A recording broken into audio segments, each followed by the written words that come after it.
Mindful Mornings. 30-Day Rituals for a Fulfilling Life. Introduction. The Moment Between Sleep and Life. Welcome. If you picked up this book, chances are you already know the sinking feeling of a day that starts in chaos. Perhaps your morning is a blur of alarms, coffee consumed standing up, and the immediate, stressful ping of your phone. A whirlwind that leaves you depleted, reactive, and wondering why, despite your best intentions, your energy always seems to lag behind your ambition. You are not alone. In the modern world, we are taught to maximize productivity, to hustle, and to prioritize doing over being. As a result, we have surrendered the most important part of our day, the critical, quiet moment of transition between sleep and consciousness. We are jolted awake and launched directly into a state of defense, where we spend the rest of the day simply trying to catch up. This book is an invitation to reclaim that moment. It is a guide to redesigning the first hour of your day, not to achieve more, but to be more fully present in everything you choose to do. The promise. Not more time, but more life. This is not a book about waking up at 4 a.m. unless that truly serves your well-being. This is not a book demanding perfection. This is a practical, 30-day blueprint built around 20 essential rituals designed to create a buffer of calm and clarity between you and the demands of your external life. The central promise is simple. The way you start your day determines the way you live your life. By integrating these 20 rituals, you will learn to find your anchor, replace anxiety with gratitude, and use your breath as an instant regulator for stress. Master your mind. Clear the mental clutter, silence the inner critic, and intentionally program your thoughts for positivity and focus. Sustain your energy. Fuel your body with intentional nourishment and move with awareness, ensuring your energy is clean and sustained, not dependent on caffeine or sugar spikes. Guard your focus. Create strict boundaries against the digital chaos that fragments your attention, ensuring your best energy is dedicated to your highest priorities. Cultivate compassion. Extend your inner peace outward, using mindful listening and loving kindness to deepen your relationships. The 20 Rituals. A step-by-step system. We have carefully sequenced the 20 rituals within this book to build upon one another, moving you logically from inner stillness to outer action. The journey begins with the simplest act, awakening with intention, and moves sequentially through emotional grounding, physiological regulation, mental clearing, physical mobilization, and finally, purposeful execution. Each chapter is dedicated to one single ritual, providing the scientific why, the practical how, and a focused day assignment to integrate the practice immediately. What this book asks of you. The only requirement for success is consistency, not perfection. Commitment to 30 days. Give yourself in this process 1 month. Research shows it takes this long to forge new neurological pathways and make new behaviors feel automatic. A single focus. Dedicate your full attention to the ritual being introduced in that chapter before moving to the next. Do not try to do everything at once. Self-compassion. There will be days when you fall short. The single most important skill you will learn is to return to the ritual without judgment. Your practice is always waiting for you. You have all the tools you need right now to transform your life. The power lies in the moment you choose to use them. Your journey begins now, in the quiet, sacred space between sleep and life. Chapter 1. Awakening with Intention. The critical moment. From sleep to consciousness. The first moment of your day is, arguably, the most important moment of your life. Not because it determines your entire future, but because it is the unwritten beginning of your next chapter. It is the moment where passive, unconscious sleep transitions into active, conscious thought. What you do with that flicker of awareness, that first breath, that first sensation, that first thought, sets the magnetic north for the hours that follow. For most people, this transition is outsourced to external forces, the jarring shriek of an alarm clock, the bright, demanding screen of a smartphone, or the pressing weight of a backlog of to-do items. We are jolted from rest into reaction, entering the day already playing defense.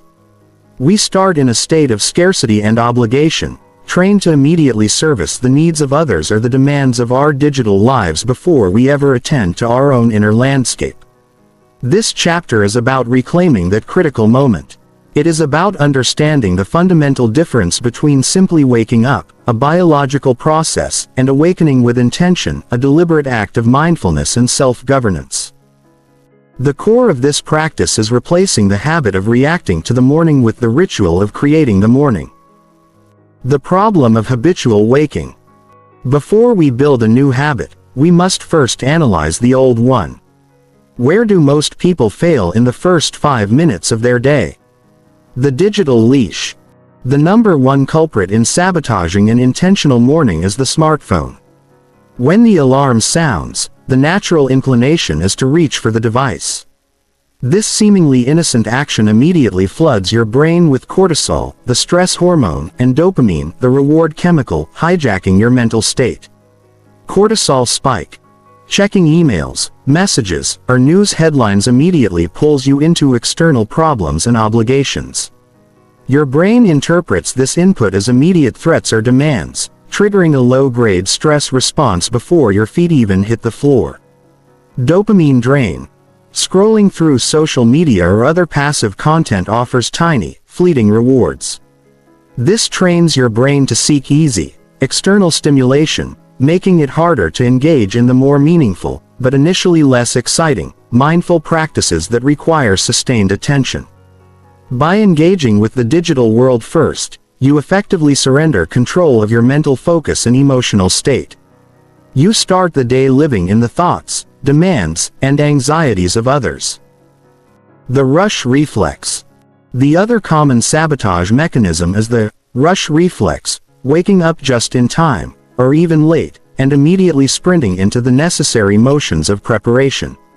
This reflex is born of a belief that productivity is paramount and quietude is a luxury. A rushed morning is a fragile morning.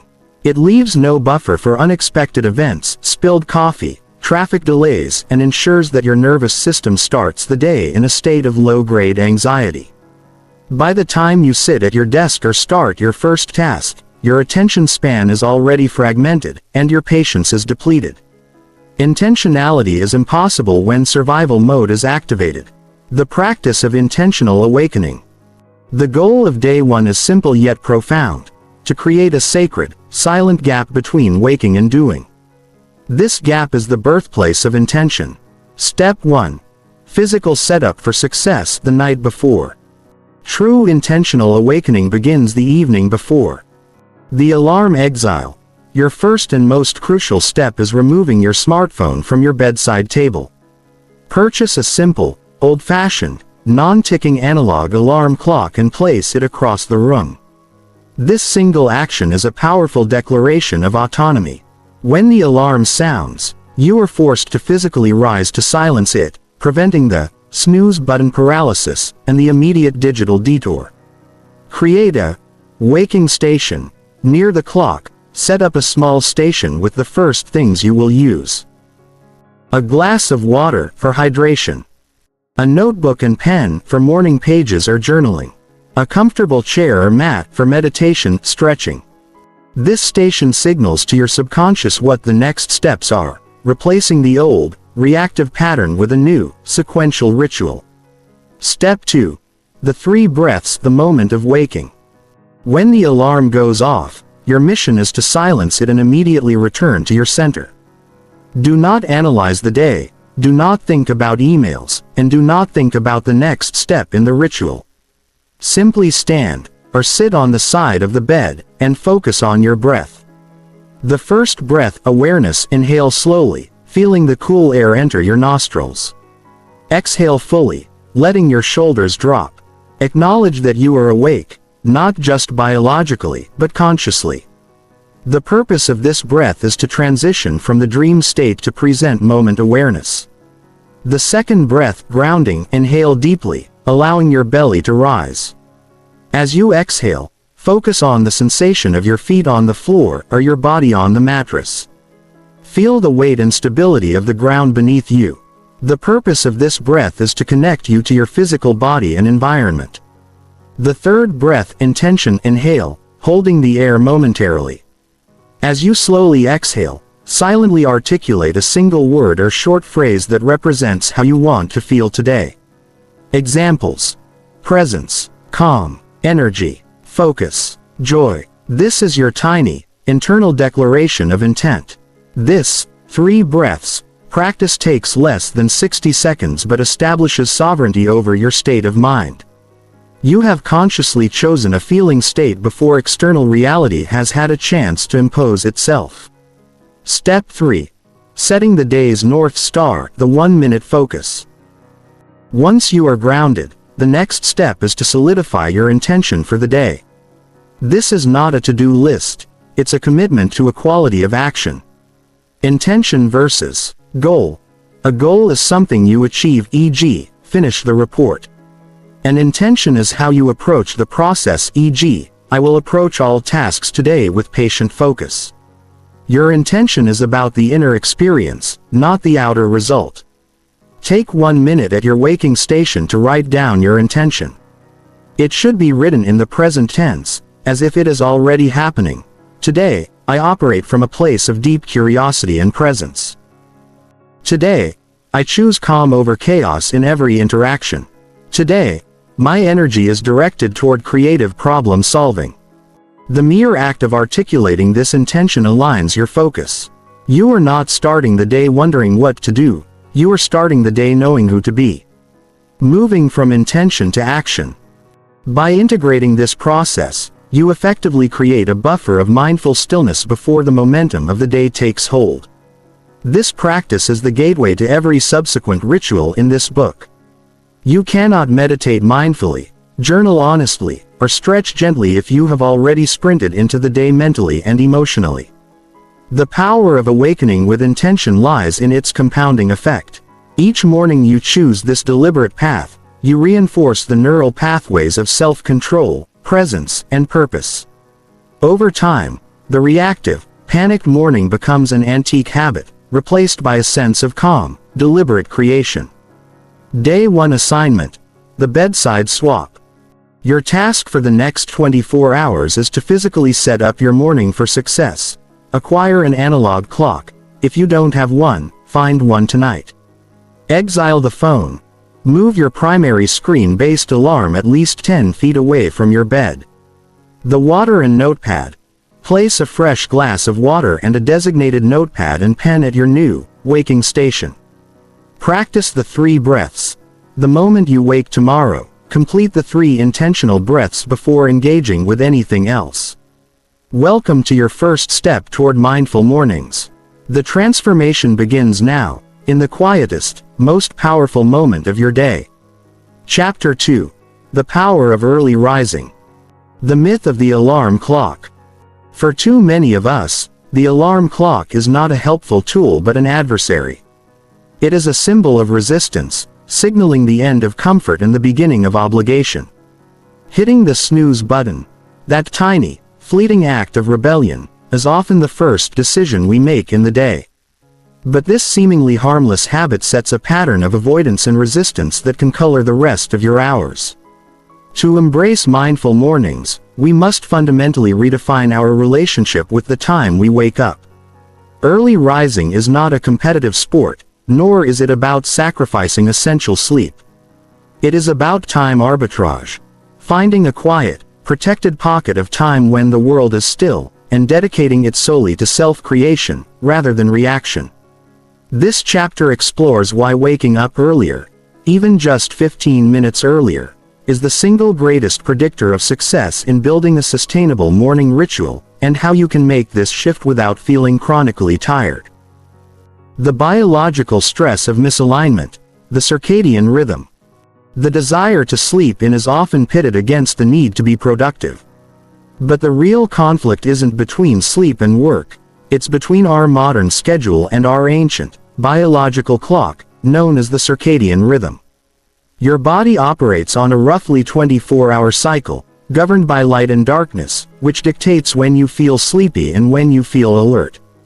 This cycle controls the release of crucial hormones: Melatonin, the sleep hormone. Its levels rise in the evening darkness, signaling to your body that it's time to rest. Cortisol, the stress alertness hormone. Cortisol levels naturally begin to rise in the last hour of your sleep cycle, preparing your body to wake up and face the day. This is often called the cortisol awakening response (CAR). When you consistently ignore the CAR, by setting an alarm late and then hitting snooze, you create a state of internal conflict. The snooze button trap. The snooze button is biologically confusing. When you hit it, your body, having started the CAR in the awakening process, is told to stop and return to sleep. It often tries to reinitiate a new sleep cycle, sometimes called a micro-sleep. When the alarm blares again 9 minutes later, you are ripped out of a deeper, less appropriate sleep phase or even deep REM sleep, leading to a phenomenon known as sleep inertia. Sleep inertia is that groggy, confused, and irritable feeling that can persist for up to 2 hours. By fighting your natural awakening process with the snooze button, you trade 9 minutes of poor quality, fragmented rest for 2 hours of reduced cognitive function and irritability. The power of early rising is that it allows you to wake up with your body's natural cycle, or at least in a gentler phase of sleep, minimizing sleep inertia and allowing the CAR to work as intended, filling you with natural, clean energy. The psychological case. The victory hour. The primary benefit of early rising is psychological, not simply quantitative. It's not just about having more time, it's about what that time represents.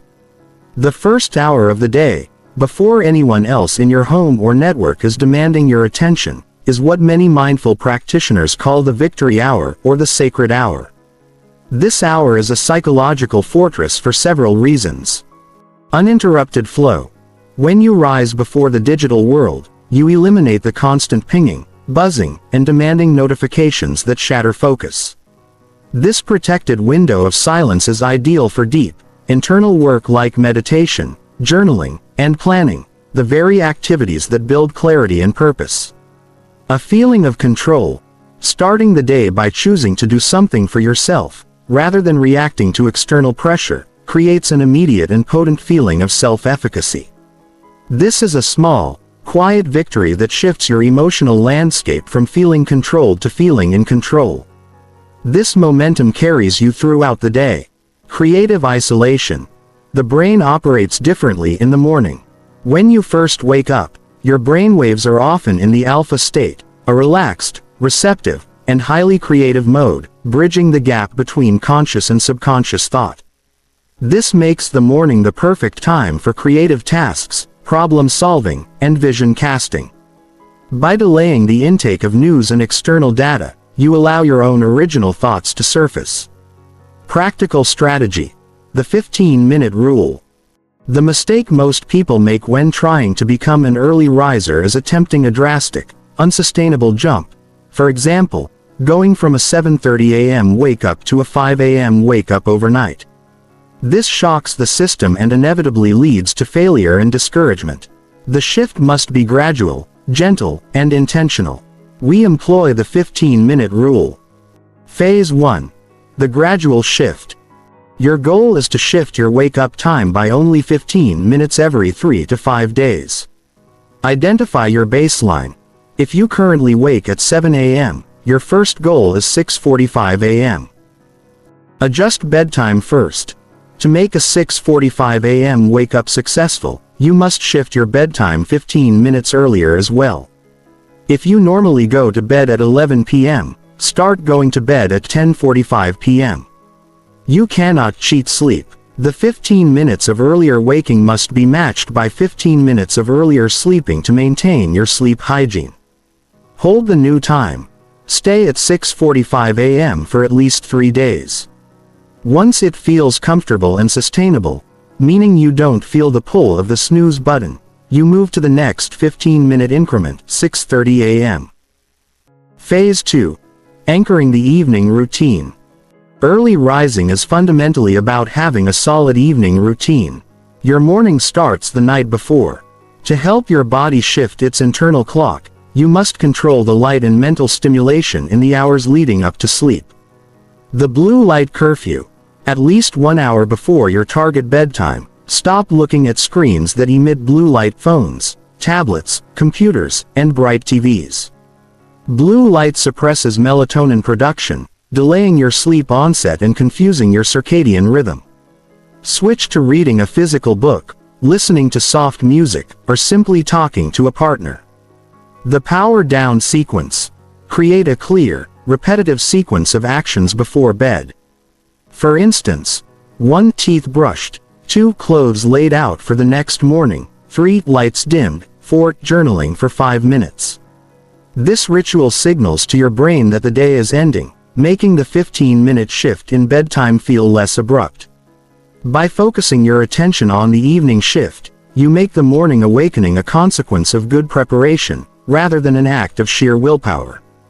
This is the difference between struggling to wake up early and simply being rested enough to step into the quiet, powerful space of the victory hour. Troubleshooting common early rising blocks. Block 1. I'm a night owl. This is a widely accepted self-diagnosis, but often it's a conditioned habit, not a biological necessity. While a small percentage of the population has a genuine biological preference for later hours, a delayed sleep phase type, most night owls are simply trapped in a cycle of post-work stimulation, screens, snacks, or stress that delays their melatonin release. The solution is rarely to stay up later, but to ruthlessly enforce the blue light curfew and power down sequence. Try the 15-minute rule for 2 weeks. If you still feel terrible, you may need a medical consultation, but for 90% of people, the rhythm can be successfully reset. Block 2. I don't know what to do with the time.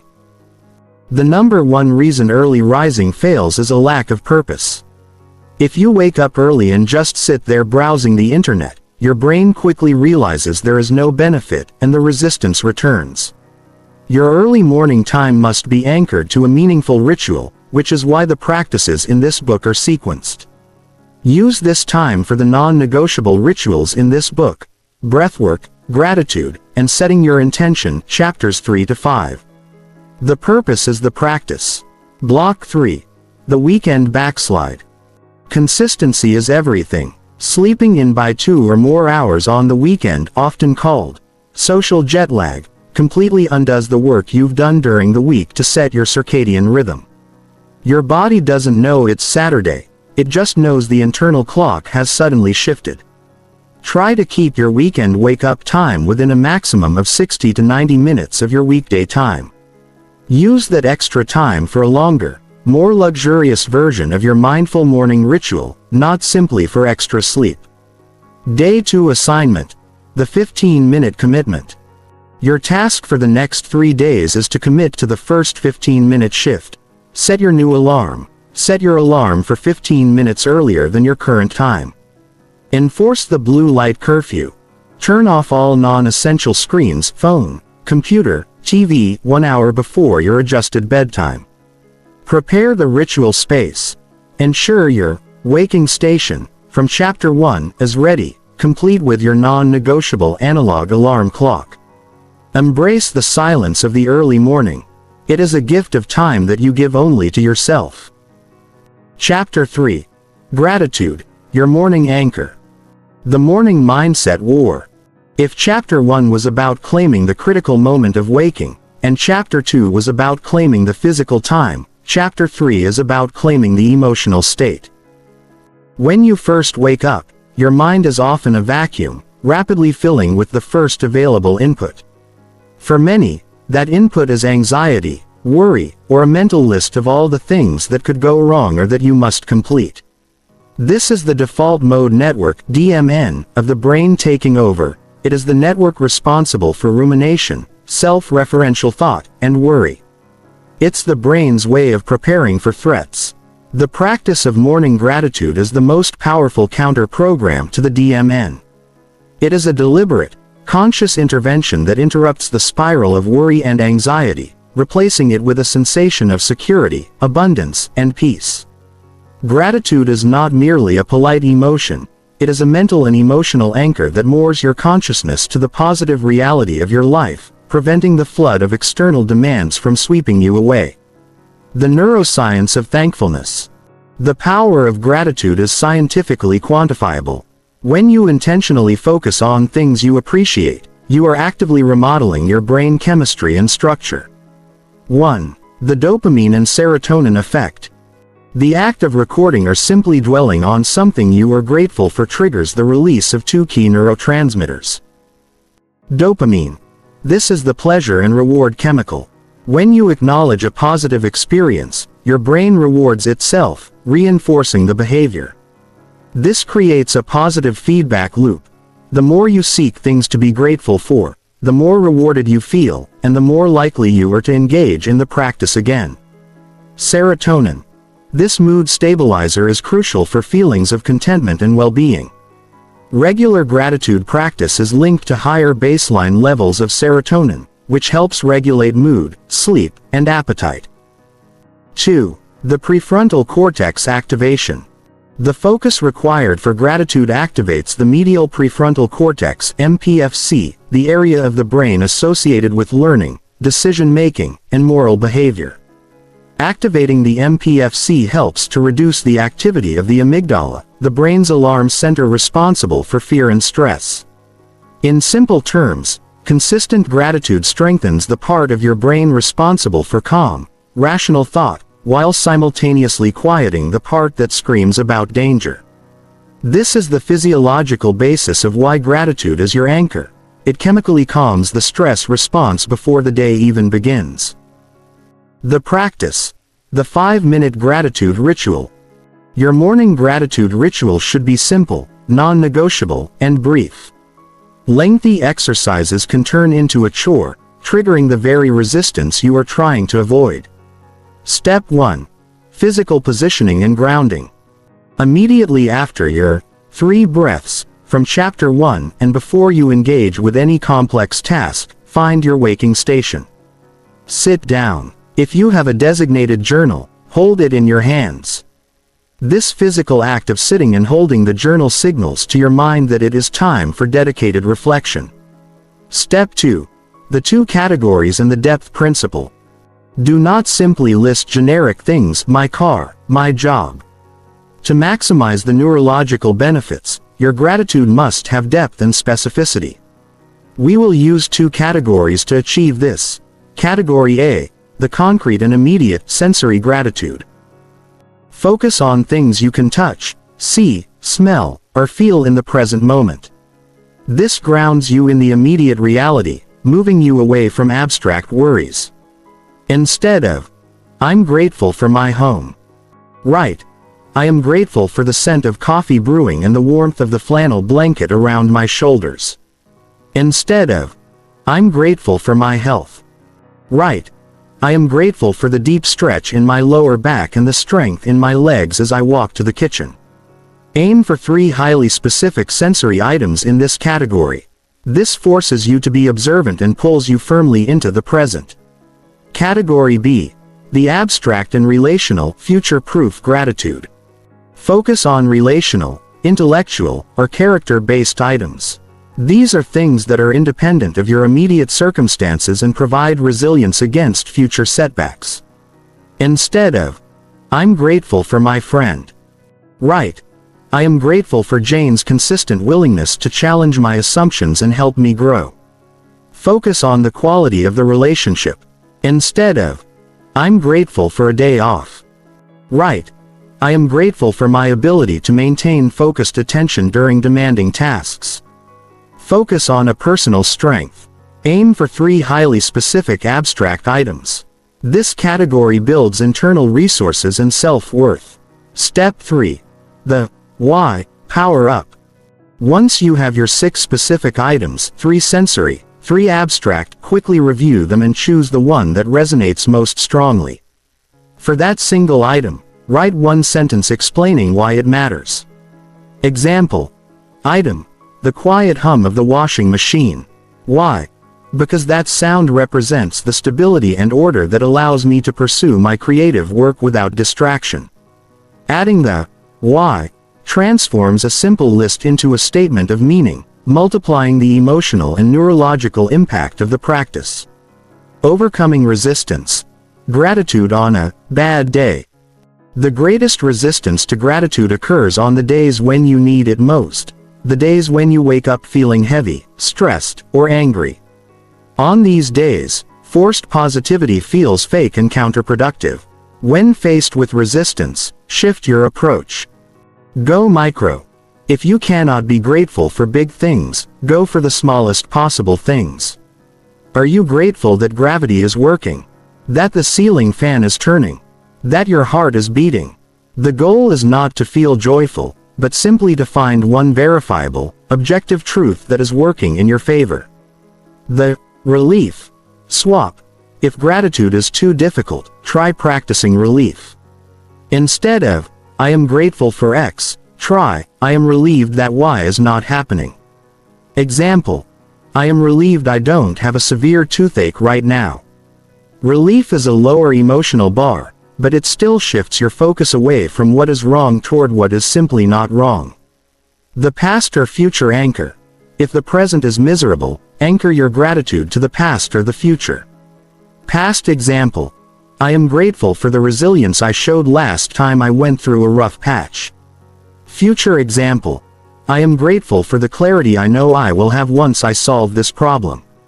The point is to move the emotional needle just enough to break the negative feedback loop. Integrating gratitude with intention. Gratitude and intention, Chapter 1, are two sides of the same coin. Gratitude looks backward. It anchors you in the resources and successes you already possess. It fills your emotional tank. Intention looks forward. It directs the energy from that full tank toward a deliberate action. By practicing gratitude first, you ensure that your daily intention is not born of scarcity, I must work hard so I don't fail, but of abundance, I have everything I need, and now I choose to focus my energy on this meaningful task. This shift in motivation, from fear-driven to purpose-driven, is the secret to making your morning rituals fulfilling rather than obligatory. Day 3 assignment. The 6-item anchor. For the next 3 days, integrate the 5-minute gratitude ritual into your morning sequence, immediately following your 3 breaths. Open the journal. Sit at your waking station. Sensory focus. 3 items. List 3 specific, immediate, sensory things you are grateful for.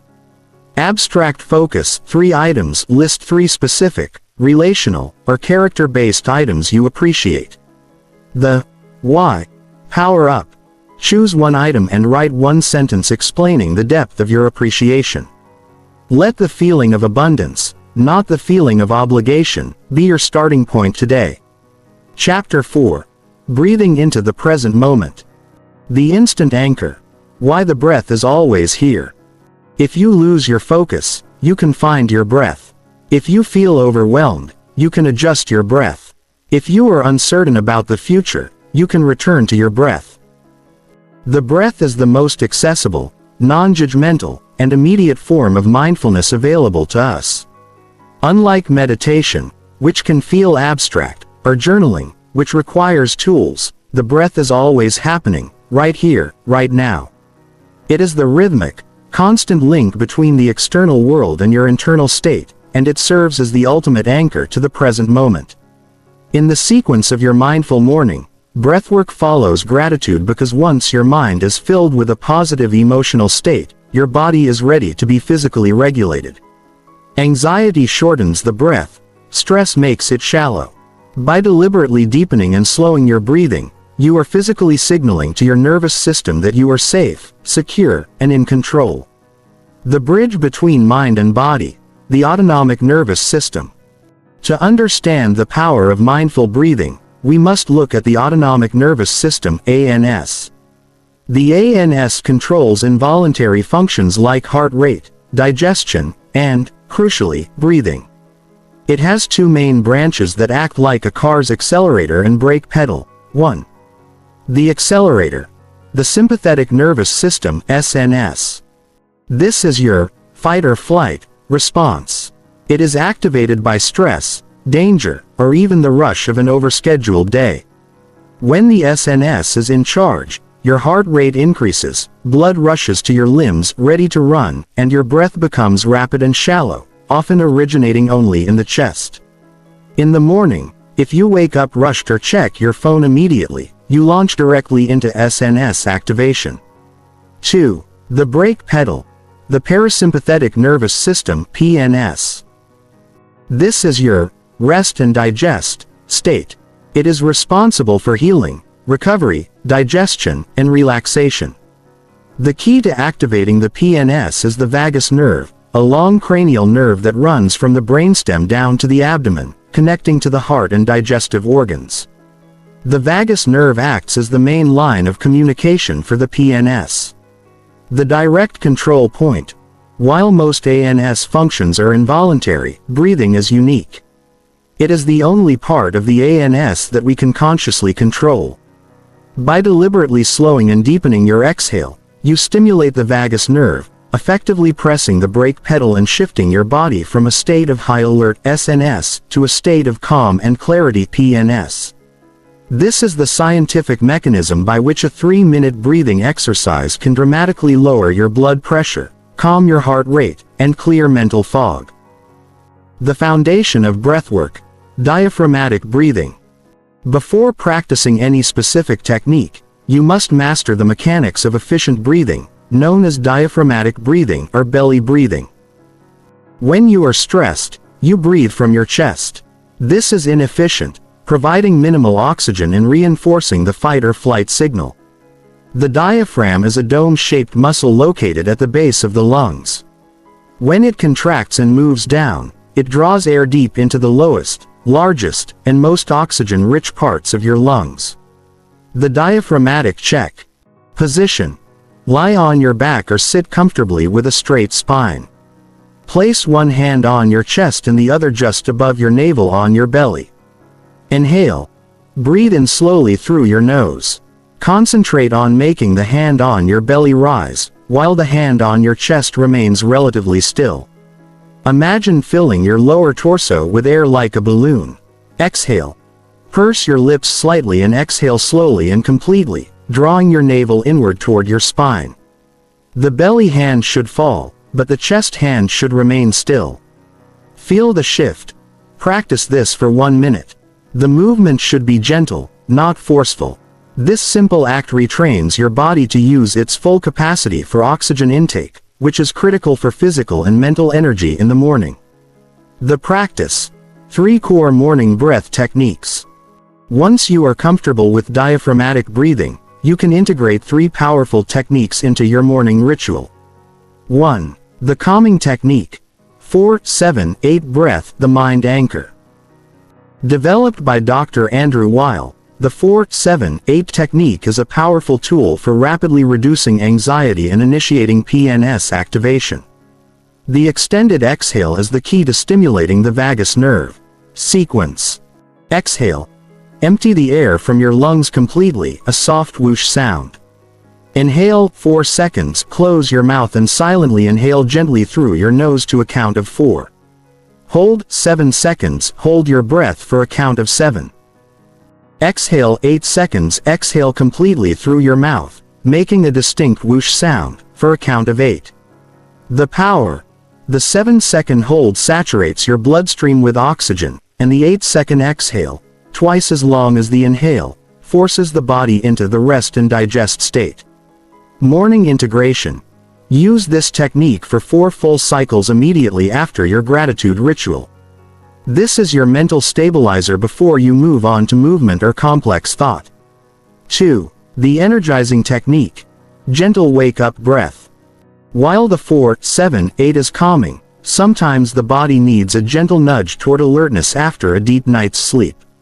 This is a modified, gentler version of Kapalabhati, skull-shining breath, focusing on a sharp exhale to clear the fog. Sequence. Inhale. Take a slow, deep diaphragmatic inhale. Exhale. Exhale sharply and quickly through the nose, engaging the lower abdominal muscles to push the air out. The inhale happens passively and automatically. Rhythm. Start slowly, 1 sharp exhale every 2 to 3 seconds. Build up the speed slightly, but do not strain. The focus is on the active, short exhale, followed by a passive inhale. The power. The sharp exhalations help to clear excess carbon dioxide and stimulate the release of noradrenaline, a mild, natural energy boost. It literally helps to wake up the nervous system gently. Morning integration. Use this for 30 seconds to 1 minute after the 4-7-8 breath to ensure you are energized without resorting to caffeine immediately. Note: if you are pregnant or have high blood pressure, consult a doctor and skip this technique. 3. The focusing technique. Box breathing, square breathing. Box breathing is a technique used by Navy SEALs and athletes to maintain focus and composure under stress. It creates a balanced, rhythmic state that optimizes the brain for complex tasks and clarity. Sequence. Inhale 4 seconds. Inhale slowly through your nose for a count of 4. Hold 4 seconds. Hold the air in your lungs for a count of 4. Exhale 4 seconds. Exhale slowly through your nose for a count of 4. Hold 4 seconds. Hold the air out of your lungs for a count of 4. The power. The equal phases create a perfect neurological balance, allowing your mind to calm without getting sleepy. It's an exercise in precise control that immediately compensates mental clarity. Morning integration.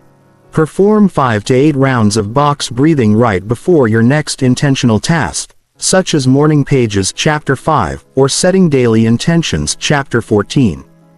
It acts as a mental warm-up, integrating breathwork into your ritual. The beauty of breathwork is its portability. You don't need a yoga mat or silence. You simply need to remember that your breath is your secret weapon. In the morning sequence, your breathwork acts as the physical reset after the mental work of gratitude, awakening an intention, Chapter 1 and 3. 3 conscious breaths, the immediate physical check-in. 5-minute gratitude ritual, the emotional anchor. Regulation and clarity. Chapter 4, 4-7-8 breath, 4 cycles to regulate the nervous system. Gentle wake-up breath, 60 seconds to energize. Box breathing, 5 rounds to sharpen mental focus. By incorporating these 3 intentional breath patterns, you have not just woken up. You have chemically and neurologically optimized your brain for peace, focus, and purposeful action. You have fully shifted from the chaotic mind state of sleep inertia to the clear, intentional state of presence. Day 4 assignment. The triple threat breath. For the next 3 days, integrate this sequence of breathwork into your morning ritual. Practice diaphragmatic breathing. Begin every session with 1 minute of deep, belly-centered breathing to establish the foundation. Commit to the 4-7-8. Complete 4 full rounds of the 4-7-8 breath. Gently energize. Complete 30 seconds of the gentle wake-up breath. Focus. Finish with 5 rounds of box breathing. Feel the profound, immediate shift in your state of being. The silence of your mind is only 1 breath away. Chapter 5. Morning Pages. Unlocking creativity. The mental detox. Clearing the drain. After achieving a state of physiological calm through breathwork and a positive emotional state through gratitude, the next great obstacle to a fulfilling life is mental clutter. This clutter consists of anxieties, unresolved arguments, petty worries, confusing to-do items, and the general mental junk mail accumulated during the night and the previous day. This incessant mental noise is the enemy of intention and focus. If you try to jump directly into deep work, creative projects, or even meaningful meditation while this chatter is running, you will find your attention constantly diverted. Your focus will be shallow, your decisions reactive, and your patience thin. The ritual of morning pages, a practice popularized by author Julia Cameron in The Artist's Way, is the ultimate mental detox. It is not high art journaling, not goal setting, and not a diary. It is simply a structured, non-negotiable stream of consciousness writing practice designed to offload the mental burden and create space for genuine insight and creativity to surface. What are morning pages? The 3-page rule. The fundamental structure of morning pages is deceptively simple. 3 pages of longhand, stream of consciousness writing, done first thing in the morning. Rule 1. Longhand. The writing must be done by hand, using a pen and paper. Typing offers speed, but speed is precisely what we are trying to avoid. Writing by hand forces a slower pace, which is essential for 2 reasons. Mind-hand connection. Writing by hand engages a different set of neural pathways than typing. It acts as a physical channel that connects your subconscious thoughts directly to the page, bypassing the inner censor and critic. Slowing the inner critic. The critic thrives on speed and perfection. When you force yourself to write slowly, you are less likely to edit, judge, or polish your thoughts. The process becomes purely generative. Rule 2. 3 pages. The quantity 3 standard A4 or letter-sized pages is crucial because it ensures you push past the superficial layer of immediate concerns. Page 1. This is the wine page. It will be filled with complaints, logistics, I need to buy milk, my boss is annoying, and surface-level stress. Most people quit here. Page 2. This is the transition page. The surface noise has been drained, and deeper, more emotional material starts to bubble up. You might start complaining about a relationship or a long-ignored creative block. Page 3. This is the insight page. Having cleared the clutter, the subconscious often delivers a small, clear signal, a solution to a problem, a genuine feeling about a decision, or the spark of a creative idea. The 3-page length is the discipline that ensures you reach this core. Rule 3. Stream of consciousness, non-stop. Do not stop, do not reread, and do not self-correct spelling or grammar. If you don't know what to write, write about not knowing what to write. I have nothing to say. This feels pointless. I am bored. I need to write 3 pages. This commitment to non-stop output is what defeats the internal editor and turns the pages into a true mental drain. The psychological mechanism. Bypassing the censor. Morning pages work because they leverage the mind's vulnerable state immediately after waking. The gates between the conscious and subconscious are still slightly ajar, making it easier to access unprocessed thoughts and emotions. 1. Externalizing the anxiety. Anxiety and stress thrive when they are abstract and cyclical in the head. Writing them down immediately gives them form and limits.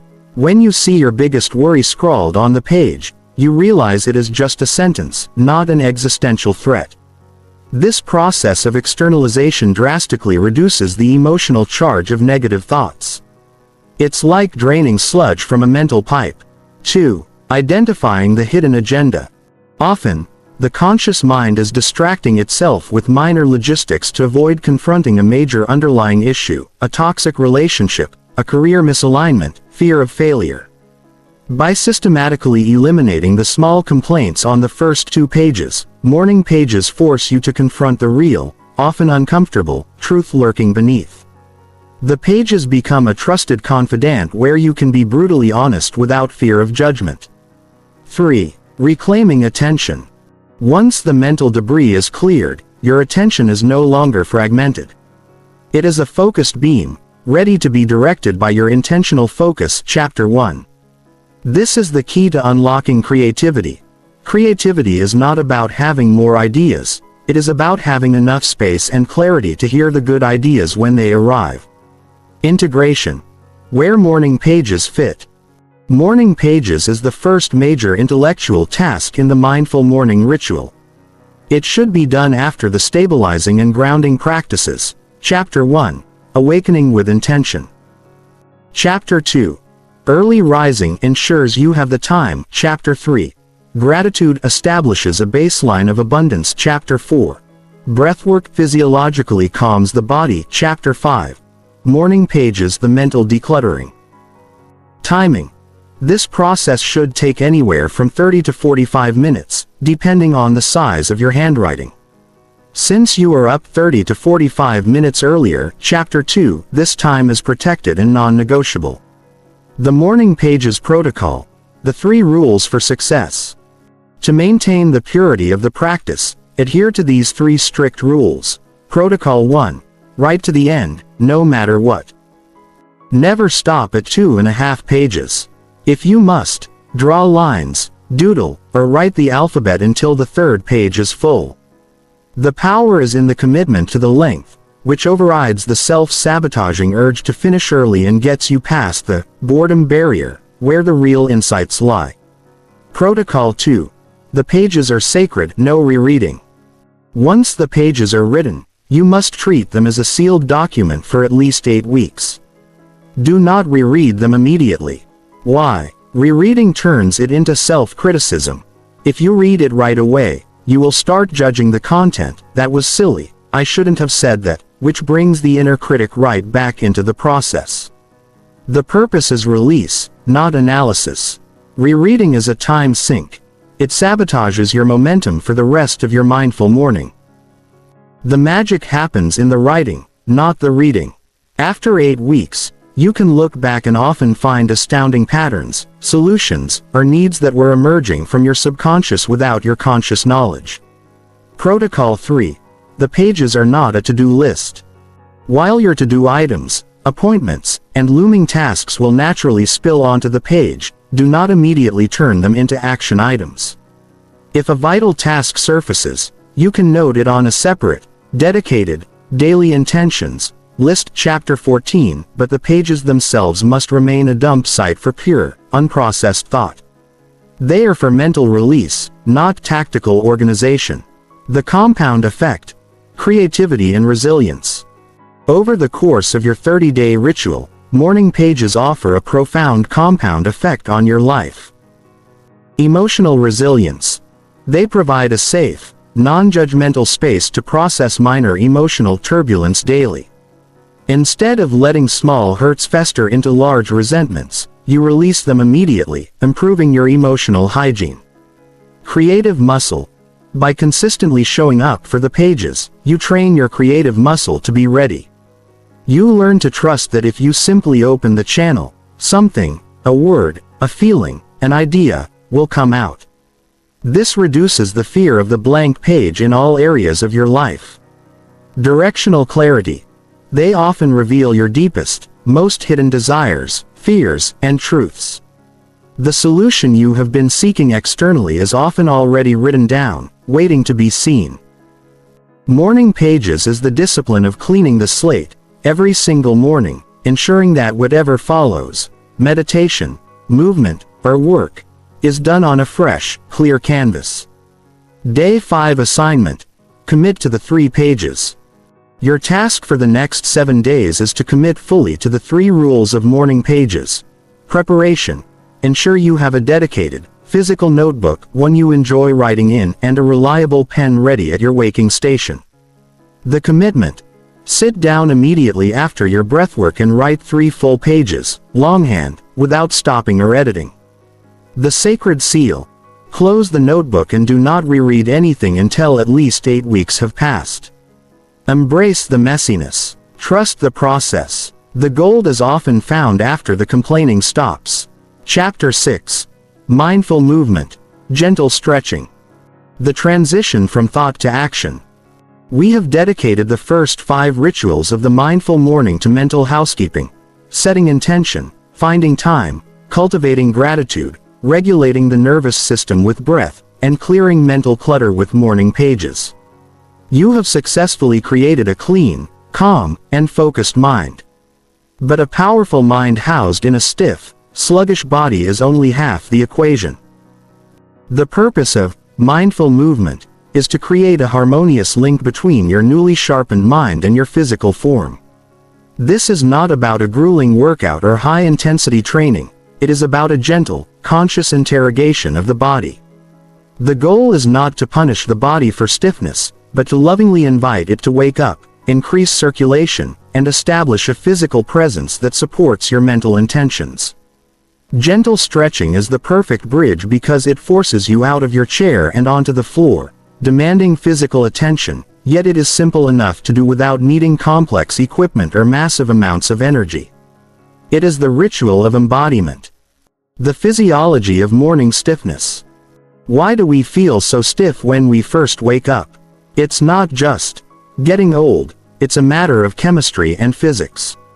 Understanding this physiology removes the self-judgment and highlights the necessity of movement. 1. Synovial fluid and the jelly effect. During sleep, your joints are inactive.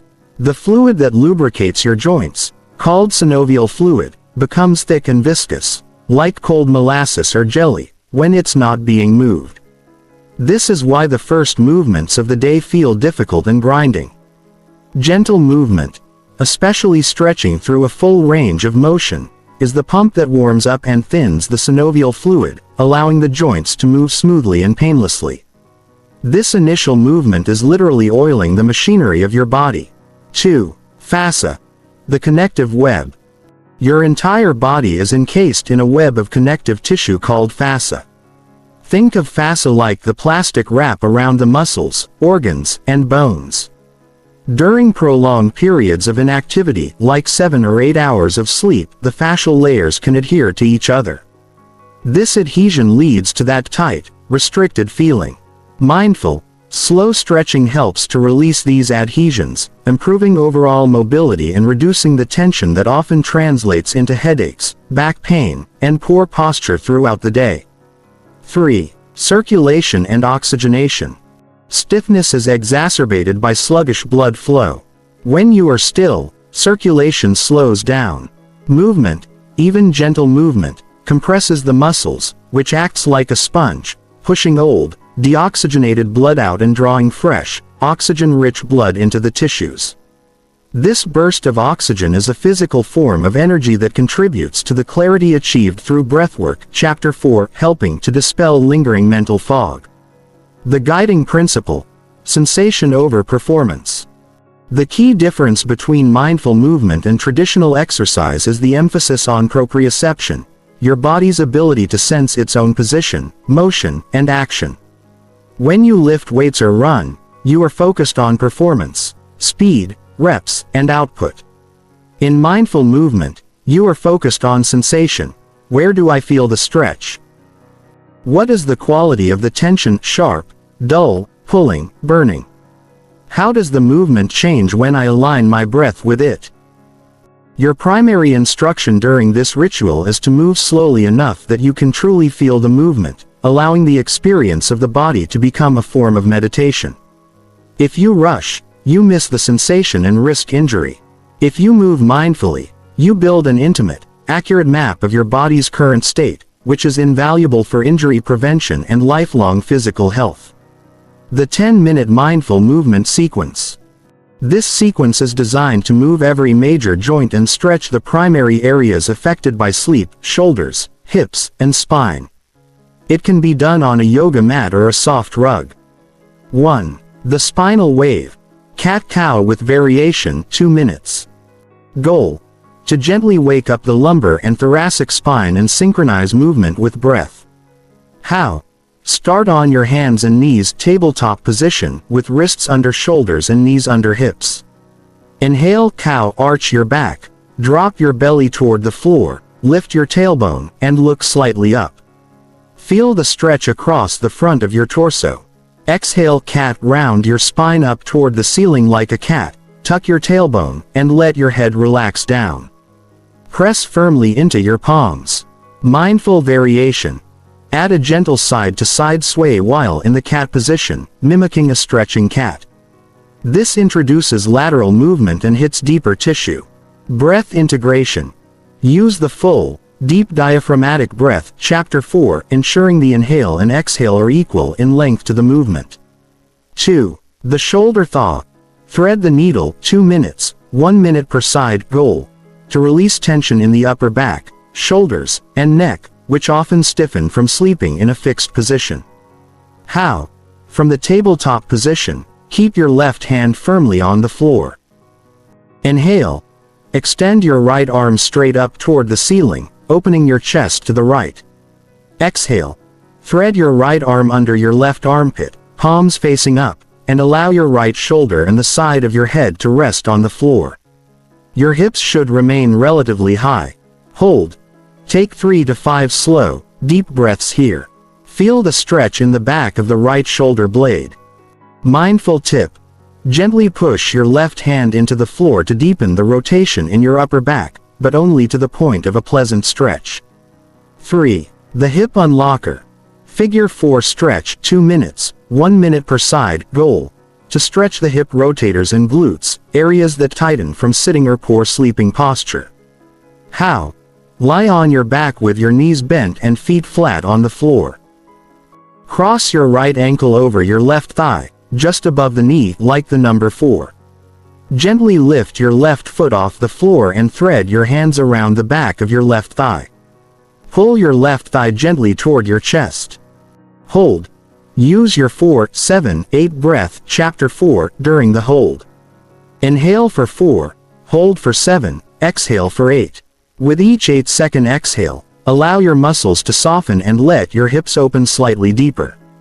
The extended exhale will help your muscles relax completely. 4. The lumbar release. Gentle supine twist 2 minutes, 1 minute per side. Goal: to gently wring out the spinal column, improving flexibility and helping to release internal stagnation. How? From the figure 4 position, bring both feet flat to the floor. Hug your knees to your chest, then drop both knees over to the right side.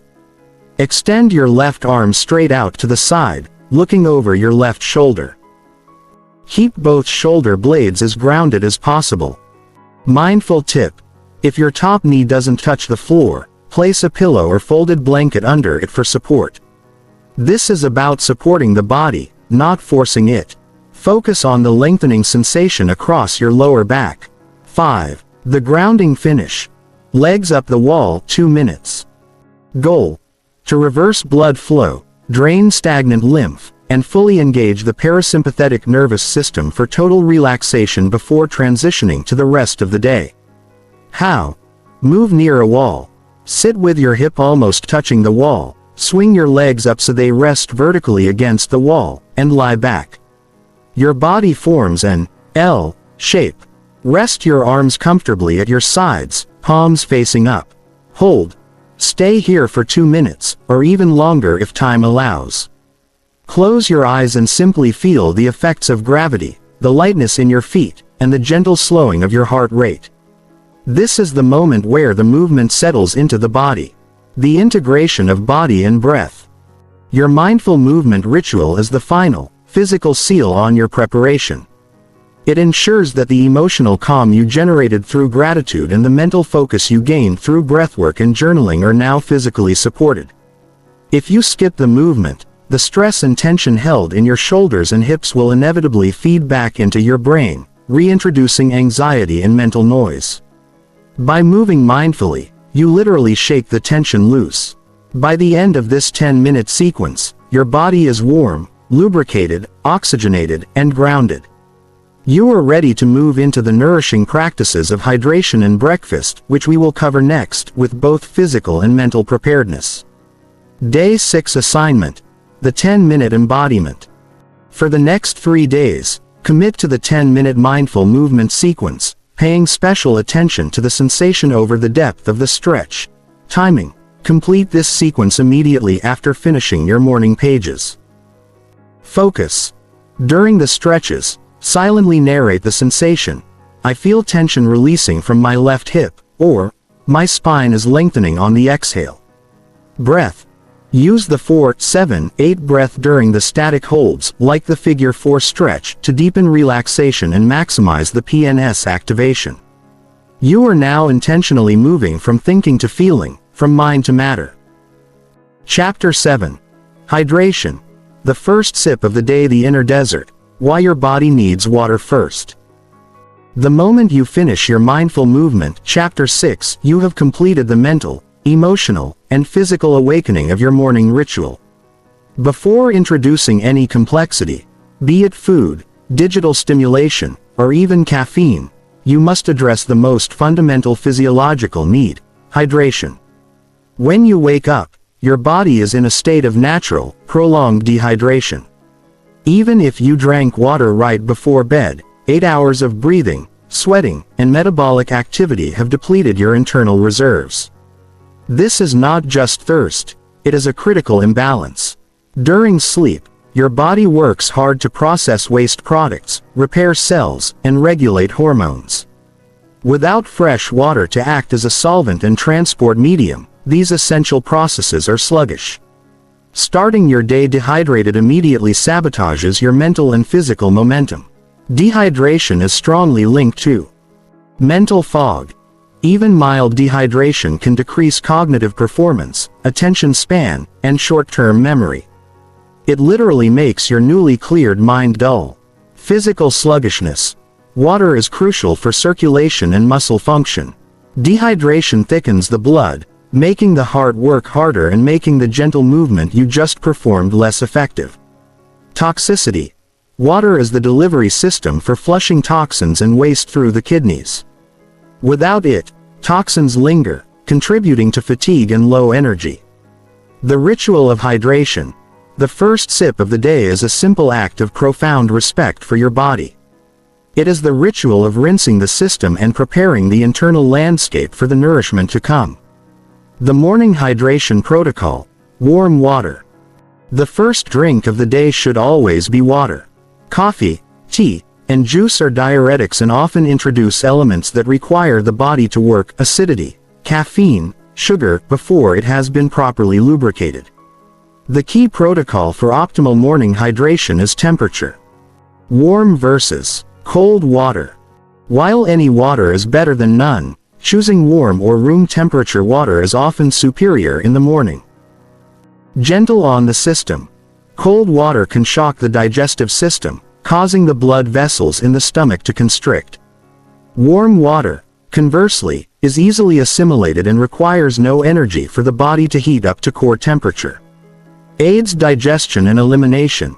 Warm water helps to stimulate peristalsis, the muscle contractions in the intestines, making elimination easier and promoting a clean start for the digestive tract. Blood flow. Warm water promotes vasodilation, the widening of blood vessels, which quickly improves overall circulation and helps deliver the oxygen absorbed during your breathwork, Chapter 4, throughout the body. The first 8 to 16 ounces, approximately 250 to 500 ml, of warm water, consumed slowly and mindfully, is the true internal wake-up call. The practice. The mindful hydration ritual.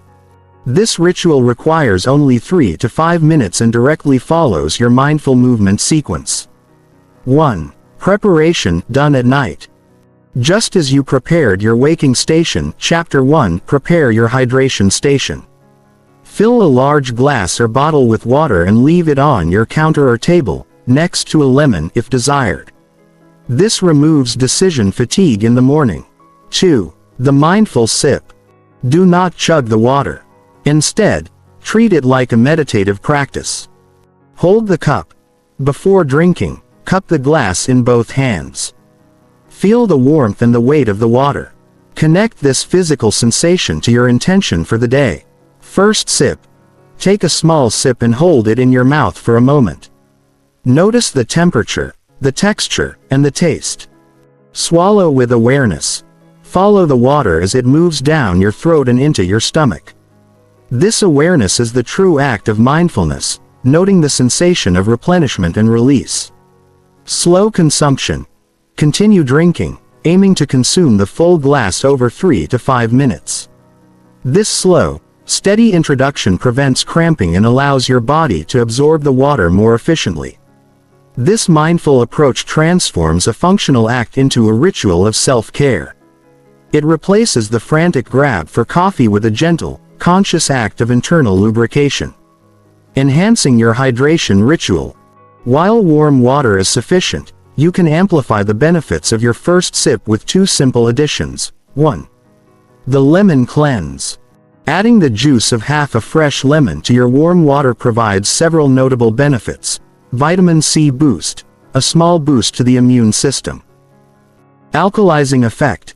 Despite being acidic, lemon juice has an alkalizing effect on the body once metabolized, which can help balance the body's pH, which is often slightly acidic after sleep. Liver support. Lemon is believed to stimulate the liver and aid in the production of bile, which supports the body's natural detoxification processes. Tip. Always use fresh lemon juice, not bottled concentrate, for maximum benefit. 2. The salted restorative. If you are an active person, live in a dry climate, or find yourself feeling dizzy or lightheaded, consider adding a pinch of high-quality sea salt, like Himalayan or Celtic salt, to your water. Electrolyte balance. Salt provides essential electrolytes, which are crucial for nerve signaling, muscle contraction, remember chapter 6, and maintaining proper fluid balance in the cells. Cellular absorption. Electrolytes help the water actually get into the cells, where it is needed, rather than simply passing through the system. This drastically improves the effectiveness of your hydration. This simple addition transforms your morning water into a restorative electrolyte drink, far superior to sugary commercial sports drinks. The domino effect of hydration. Skipping hydration is like starting a marathon with a flat tire. It creates immediate resistance and friction. By making mindful hydration your ritual following movement, you ensure a clear, well-lubricated internal environment. This ritual directly supports all the practices that follow. Nourishment. Chapter 8. Properly hydrated tissues are better able to absorb and utilize the nutrients from your healthy breakfast. Focus the rest of the day. By preempting the cognitive drain of dehydration, you maximize your mental energy and clarity, making intentional work far easier. Energy. The gentle increase in circulation and detoxification provides a clean, sustainable energy lift that lasts for hours, preventing the crash associated with using caffeine as your first morning fluid. Embrace the simplicity of this ritual. It is a powerful reminder that the greatest acts of self-care are often the most fundamental. Day 7 assignment. The warm water ritual. For the next 3 days, integrate the mindful hydration ritual into your sequence. Preparation. Place 16 ounces of water, and lemon, salt if desired, at your hydration station before going to bed. Timing. Consume this water slowly and mindfully immediately after finishing your mindful movement. Observation. Pay attention to how your body feels 15 minutes after drinking, especially compared to days when you used to reach for coffee first. Notice the difference in mental clarity and physical lightness. Let your first deliberate act of consumption be one of pure, simple replenishment. Chapter 8. Nourishing your body. Healthy breakfast ideas fueling intention. Beyond breaking the fast, you have successfully primed your mind and body. Your mind is cleared of anxiety, gratitude, morning pages. Your body is awake and supple, mindful movement. Your internal system is rinsed and ready, hydration. Now, it is time for the final, physical act of preparation, nourishment. Breakfast is not merely a meal. It is the essential delivery system that converts your morning energy from a temporary boost into sustained, all-day focus. It acts as the thermal regulator for your metabolism, setting the pace for blood sugar control and energy utilization for the next 8 hours. Skipping breakfast, or worse, consuming a breakfast loaded with refined sugar and simple carbohydrates, immediately sabotages all the mindful work you have done. A donut or sugary cereal may provide a quick spike in mood and energy, but this is always followed by a crash, a physical and mental slump that makes sustaining intention, Chapter 1, and focus, Chapter 4, nearly impossible. The ritual of nourishing your body is the commitment to smart fueling, choosing foods that stabilize your energy, feed your brain, and support your metabolism for the sustained demands of a fulfilling life. The science of the morning crash. Blood sugar regulation. The greatest enemy of sustained focus is the rapid fluctuation of blood sugar. When you consume simple carbohydrates, sugar, white flour, packaged pastries, your body quickly converts them into glucose, causing a spike in blood sugar. The spike, the rapid influx of glucose, creates a sudden burst of energy, sometimes mistaken for being awake.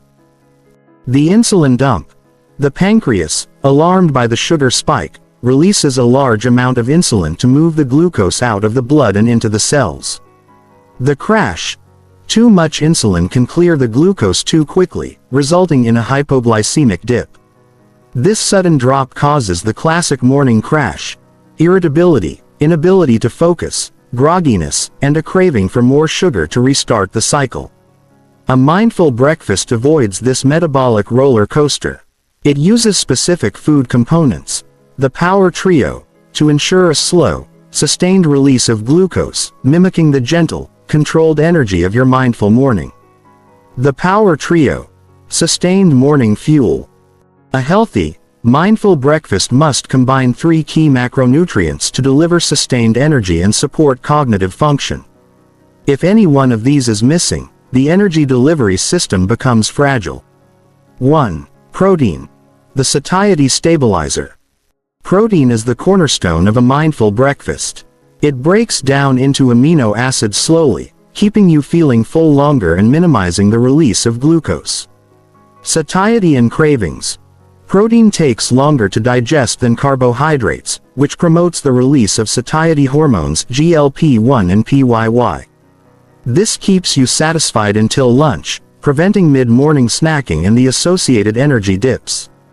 Brain chemistry. Amino acids, the building blocks of protein, are essential for synthesizing neurotransmitters like dopamine and norepinephrine, the very chemicals that regulate mood, focus, and alertness. Mindful sources.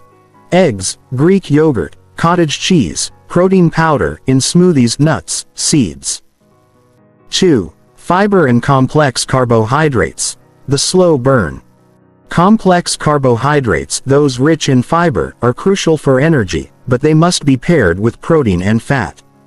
Fiber is a non-digestible part of plant foods that slows the absorption of glucose. Steady energy. Fiber creates a physical mesh in your digestive tract, trapping the sugars and releasing them into the bloodstream over several hours instead of minutes. This prevents the sugar spike and crash. Gut health. Fiber feeds your gut microbiome, which is increasingly linked to mood, immunity, and overall well-being. A happy gut supports a happy mind. Mindful sources. Whole rolled oats, not instant berries, leafy greens, high-fiber whole grain toast in moderation. 3. Healthy fats. The brain food. Fats are highly caloric but release energy over the longest period. Crucially, specific fats are vital for brain structure and function. Brain function. The human brain is nearly 60% fat, and incorporating healthy fatty acids, particularly omega-3s, is essential for maintaining cell membrane integrity and supporting cognitive health. This translates directly into better focus and memory. Hormonal balance. Fats are necessary for the absorption of fat-soluble vitamins A, D, E, K, and for the production of critical hormones. Mindful sources. Avocado, chia seeds, flax seeds, walnuts, almonds, ghee, butter, olive oil. The Mindful Chef. Recipe concepts for clarity. The best mindful breakfast is one that requires minimal decision-making in the morning and can be partially prepared the night before. Here are 3 simple concepts based on the Power Trio framework. Concept 1. The overnight oasis, the ultimate prep. This concept relies on preparing your fiber and protein base the night before, making the morning assembly take less than 1 minute. Base fiber carb 1/2 cup old-fashioned rolled oats. Protein fat 1 cup milk, dairy or non-dairy, 1 tablespoon chia seeds, 1 tablespoon nut butter, almond or peanut. Flavor antioxidants 1/2 cup fresh or frozen berries, fiber antioxidants. Method. Combine all ingredients in a jar, shake, and refrigerate overnight. In the morning, simply grab it and eat. The fiber and protein create a fortress against mid-morning hunger. Concept 2. The green and lean smoothie, the speed boost.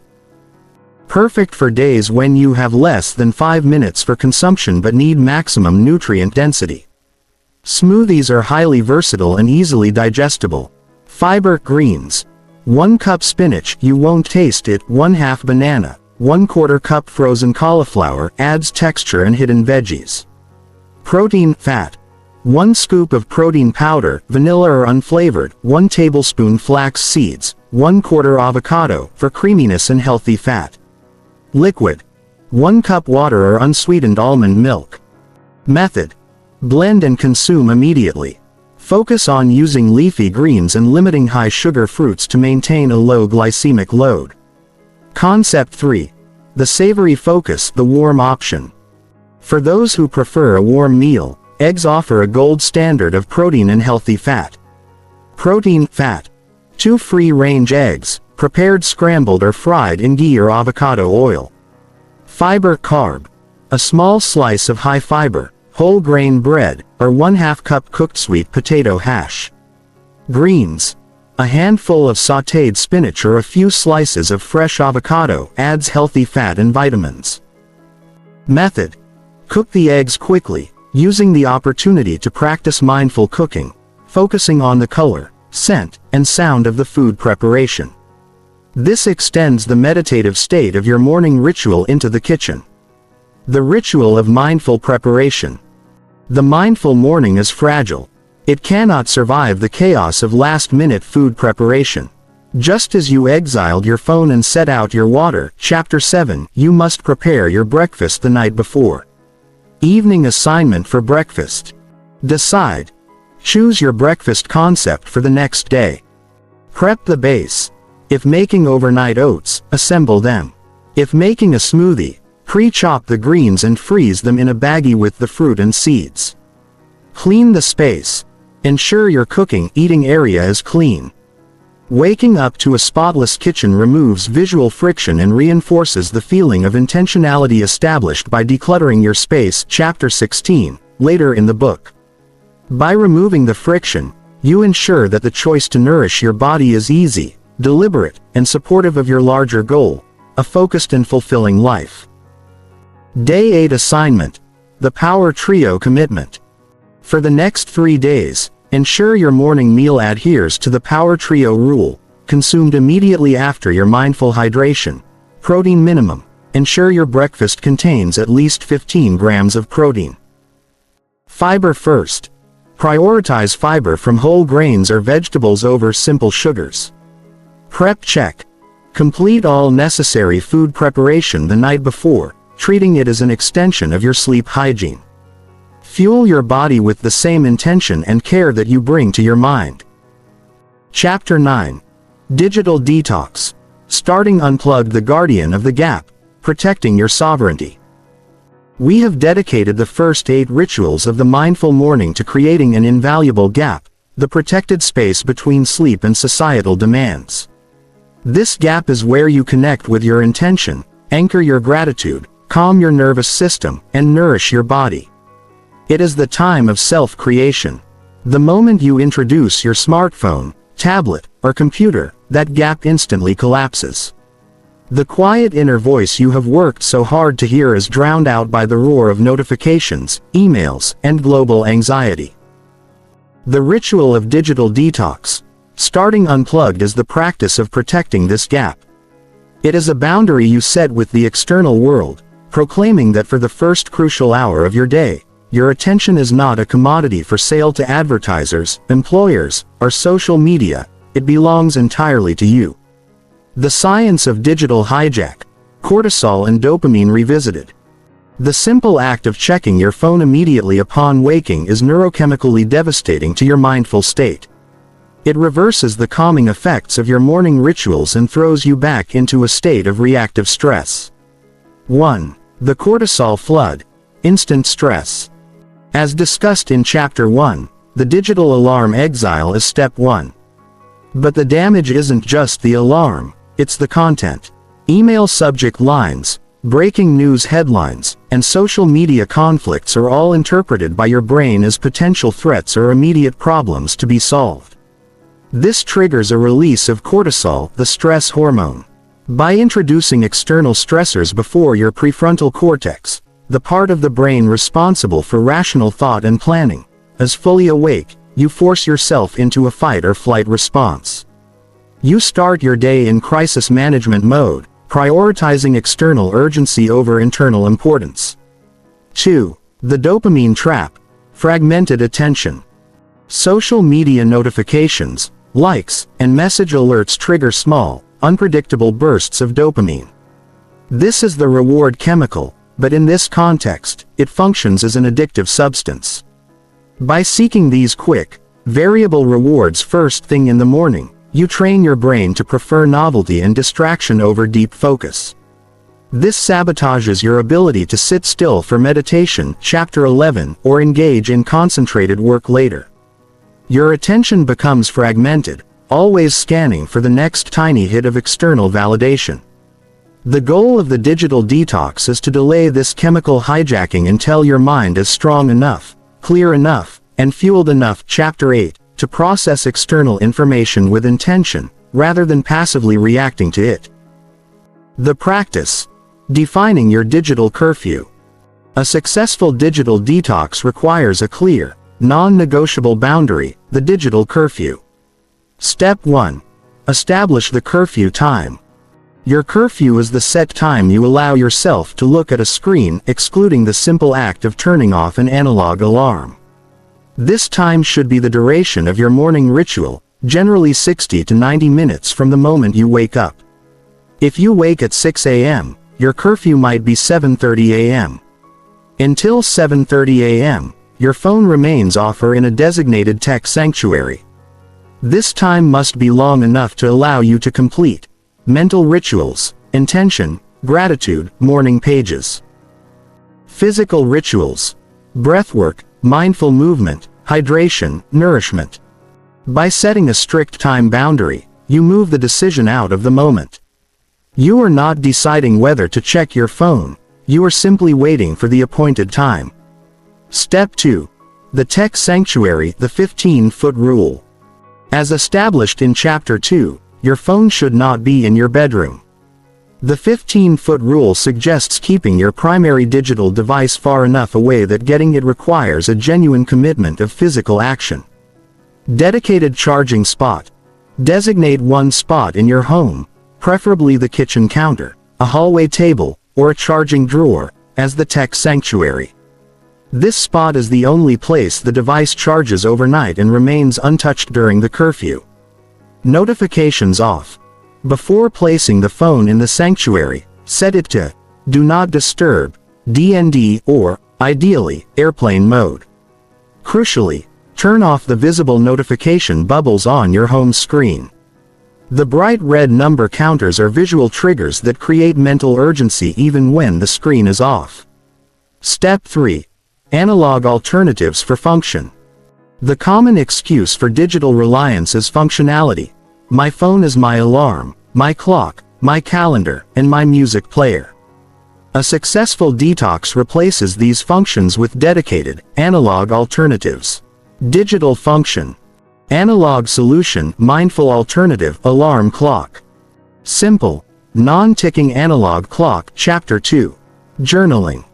Dedicated physical notebook and pen, Chapter 5. Time check. Wall clock or wristwatch worn from the moment you wake. Music podcast. Small, dedicated MP3 player or a simple radio. Do not use a smart speaker which can relay texts or news briefs. Weather. Check the forecast the night before and write it on your intention page.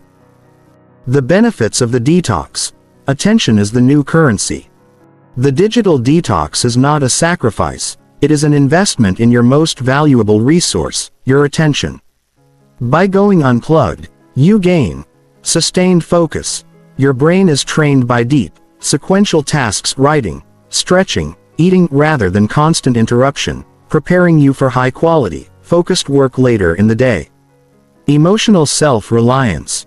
You practice generating your own emotional state, gratitude, intention, rather than depending on external validation, likes, messages, to feel valuable or important. Discovery of true needs. Without the constant distraction, you are forced to confront your inner landscape. The quiet space allows the insights generated in your morning pages to truly resonate and guide your daily decisions. Mindful technology use. The curfew is the key. The digital detox is not about becoming anti-technology, it is about becoming intentional about technology. Technology is a powerful servant but a terrible master. When your digital curfew time hits, say, 7:30 a.m., do not dive headfirst into the stream. Practice the following transition. The check-in. Before picking up the device, Pause and reaffirm your daily intention. Chapter 14. Ask yourself, how will picking this up right now serve my intention of my intention? The filter. Open the phone and immediately address the most critical area first, e.g., work email, using your sharp, focused mind to process the biggest task. Do not wander to social media or news until the crucial tasks are handled. The time limit. Set a mental timer for 10 minutes. Process the essentials, then put the device back down and transition to your planned day, ensuring the digital sphere remains segregated from your focus block. By establishing this clear boundary, you ensure that technology becomes a tool for execution, not a source of addiction or distraction. You are no longer reacting, you are responding. Day 9 assignment. The digital curfew. For the next 3 days, implement a non-negotiable digital curfew. Set the time. Determine your specific digital curfew time, e.g., 7:15 a.m. The exile. Move all primary digital devices to a single tech sanctuary outside your bedroom, setting them to DND or airplane mode overnight. The follow-through. Ensure you complete your full morning ritual: intention, gratitude, breath, movement, hydration, nourishment before crossing the curfew threshold. Guard the gap. The quality of your day is determined by the quality of your first hour, and that hour must be unplugged. Chapter 10. Affirmations for a positive mindset. The power of the internal script.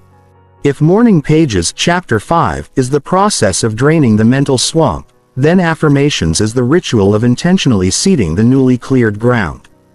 After sweeping away the clutter, stress, and anxiety that habitually occupy your thoughts, the mind is remarkably receptive to new programming. Every single one of us runs a continuous, internal monologue, a script that dictates our confidence, our expectations, and our reactions to life. For most people, this script is a collection of old fears, parental criticisms, past failures, and societal limitations.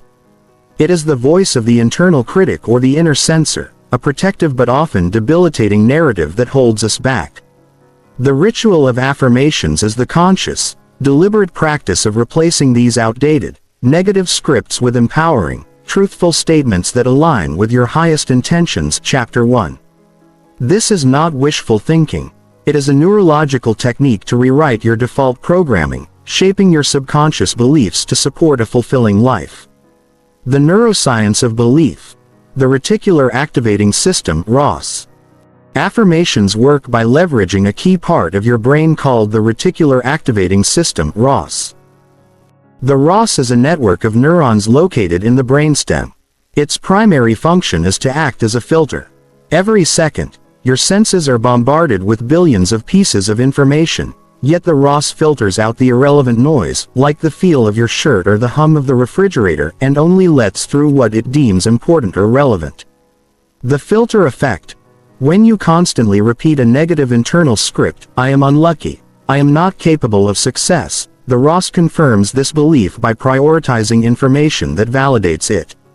You will only notice the times you fail, the opportunities that pass you by, and the moments where you feel inadequate. Conversely, when you intentionally feed the ROS positive, present tense affirmations, "I am capable, I attract success, I handle challenges with grace," the ROS begins to look for evidence to support this new script. Suddenly, you start noticing opportunities, small successes, and evidence of your competence that were previously filtered out. Affirmations are the instruction manual you give to your internal filter, ensuring your brain focuses its precious attention, Chapter 9, on possibility rather than limitation. The art of crafting high-impact affirmations. Not all positive statements are effective affirmations. To truly reprogram the ROS, your statements must follow 3 critical rules. Rule 1. Present tense and personal, "I am." An affirmation must be stated as a current, absolute truth. If you say, "I will be calm," your subconscious hears, "I am not calm yet." This reinforces the current lack. Avoid, "I hope I am confident today." Use, "I am radiating confidence and clarity." It must start with, "I," or "my," to anchor the belief in your personal identity. Rule 2. Positive language only, avoid negatives. The subconscious mind often struggles to process negatives. If you say, "I am not anxious," your mind focuses intensely on the word, anxious. Avoid, "I will not panic when things go wrong." Use, "I respond to unexpected challenges with poise and adaptability." Focus on the desired outcome, not the undesired habit. Rule 3. The believability, stretch, the emotional test. This is the most crucial rule for long-term integration. If your affirmation is too far removed from your current belief system, your inner critic will immediately reject it, creating resistance. If you currently earn $30,000 per year, affirming, "I am a millionaire," is likely to feel like a lie, creating friction. A better stretch would be, "I am constantly expanding my capacity to create and receive financial abundance." The affirmation must feel like a stretch. It should push your comfort zone, but it must also feel plausible. When you say it, you should feel a genuine flicker of positive emotion, not immediate mental denial. The practice. The AAA method. The best time to use affirmations is immediately after your morning pages, where you identified the mental junk, and before mindful meditation, where you want a positive mental backdrop. Use the AAA method to anchor the affirmation deeper than simple repetition. 1. Acknowledge the lie, the shadow. Before stating the positive affirmation, briefly acknowledge the negative script you are replacing. This honors the current reality and reduces resistance. Example: you want to overcome procrastination. Acknowledge, "I have a habit of delaying important tasks out of fear of failure." This clears the air. 2. Affirm the truth, the script. State your well-crafted, positive, present tense affirmation out loud, or internally with force. Affirm, "I begin my work with courageous action and sustain my focus with ease." 3. Anchor the feeling, the embodiment. Connect the affirmation to a physical sensation. This is the bridge between mind and body, strengthening the new neural pathway. While repeating the affirmation 3 to 5 times, place one hand over your heart or solar plexus. Take one deep box breath, Chapter 4. On the exhale, visualize the feeling of the affirmation, the feeling of courage, of lightness, or of success, settling into your body. By anchoring the statement physically and emotionally, you move it from an abstract thought to a visceral, embodied truth. Thematic affirmation categories. To help you get started, focus your affirmations on the 4 core areas of a fulfilling life. Category: purpose. Sample affirmation: well-being, health, energy, and physicality. My body is strong, resilient, and radiating vibrant health. Abundance. Career, finances, and opportunity. I am a magnet for opportunities that align with my highest purpose. Relationships. Love, connection, and compassion. I choose to lead with open-hearted kindness, attracting supportive and joyful connections. Self-worth. Confidence, acceptance, and value. My worth is inherent and unchanging, and I trust my inner wisdom implicitly. Rotate through these categories daily, or choose one area that your morning pages revealed needs the most immediate attention. By taking just 5 minutes to speak truth to your internal scripts, you set a powerful precedent for your subconscious mind. You are the author of your internal monologue, and the morning is the time to write your best lines. Day 10 assignment: the affirmation audit. For the next 3 days, integrate the AAA method into your ritual, immediately after morning pages. Identify, review your morning pages and identify one recurring self-limiting belief or worry, the lie. Craft. Create one powerful affirmation, Rule 3, to counter that belief. Write it on a sticky note. Practice. Stand tall and repeat your affirmation 5 times using the AAA method, anchoring the feeling in your body with your hand over your heart. Let your intentional thoughts drown out the noise of self-doubt. You are ready to step into your power. Chapter 11. Mindful Meditation, Finding Stillness. The final act of preparation, the art of doing nothing. You have meticulously cleaned and prepared your internal landscape. The physical body is awake, movement and hydration, the mental clutter is drained, morning pages, and the internal script is optimized, affirmations. Now, for the first time in the ritual, you are asked to do nothing. This is the ritual of mindful meditation, finding stillness. It is the non-doing that consolidates all the previous doing. It is the final act of preparation that allows the energy and clarity you've generated to settle deep into your consciousness. If the other rituals are about tuning the instrument, meditation is about listening to the perfect note that results. Meditation is often misunderstood. It is not about stopping your thoughts, an impossible task. It is about changing your relationship with your thoughts. It is about recognizing that you are not the thoughts themselves, you are the awareness observing the thoughts. This distance creates a profound sense of inner peace and resilience. The misconception of the empty mind. The biggest hurdle for beginners is the expectation of an empty mind. When people sit to meditate, they often feel like they are failing because their mind seems busier than ever. This is a crucial misreading of the practice. Your mind, the default mode network (DMN), is designed to think, plan, and ruminate.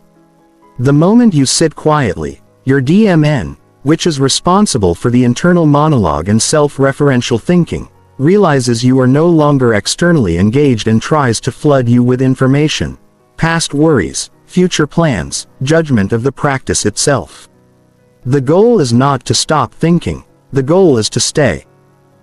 The success of meditation is not measured by how few thoughts you have, but by how quickly you recognize when you have drifted and how gently you bring your attention back to your chosen anchor, usually the breath. The repetitive act of noticing and returning is the exercise itself. It is the bicep curl for your attention span and the key to building neurological stillness. The neuroscience of inner space. The commitment to mindful meditation rewires the brain in profound ways, physically changing its structure and function. 1. Gray matter density. Consistent meditation, even for just 10 minutes a day, has been linked to increased gray matter density in areas of the brain associated with emotional regulation, learning, memory, and perspective taking. Specifically, it can increase density in the hippocampus, memory and learning, and decrease volume in the amygdala, fear and stress center, physically strengthening your capacity for calm. 2. DMN decoupling. Meditation weakens the connection between the DMN and areas of the brain involved in self-referential thought. This means that the compulsive, habitual looping of self-criticism and rumination starts to quiet down. You gain the neurological space to observe your thoughts without immediately being dragged into their emotional drama. 3. State control, theta and gamma waves. Experienced meditation shifts brainwave states. Theta waves, associated with deep relaxation, creativity, and the in the flow state. This state helps you access the deep insights generated during morning pages. Gamma waves, associated with moments of profound clarity and peak concentration. By practicing focus, you train your brain to produce these states more readily throughout your day. The practice. Anchor meditation, focus on the breath. The simplest and most universal form of meditation is anchor meditation, which uses a sensory input, the breath, as the point of focus. Step 1. Posture and grounding, the container. Seat. Sit upright in a comfortable chair with your feet flat on the floor, or sit cross-legged on a cushion. The spine must be straight but not stiff. Good posture prevents you from falling asleep and encourages alertness. Hands. Rest your hands gently on your thighs, palms up or down, whichever feels natural. Eyes. Gently close your eyes or lower your gaze to a point on the floor a few feet in front of you. This reduces visual stimuli. Step 2. Finding the anchor. Gently direct your attention to your breath. You are not trying to control it, you already did that in Chapter 4, you are simply observing it. Choose a sensory focus. Which part of the breath is clearest? The cool sensation of air entering your nostrils. The rise and fall of your abdomen or chest. The slight pause between the exhale and the next inhale. Settle your attention lightly on that sensation. This sensation is your anchor. Step 3. The notice and return technique, the rep. This is the core of the practice. Drift. Inevitably, your mind will drift away from the anchor into a thought, a plan, a memory, or a judgment. That is normal. Notice. The moment you realize your mind has wandered, you have succeeded. The realization itself is the moment of mindfulness. Do not judge the thought or yourself. Return. Gently, without frustration, bring your attention back to your anchor, the sensation of the breath.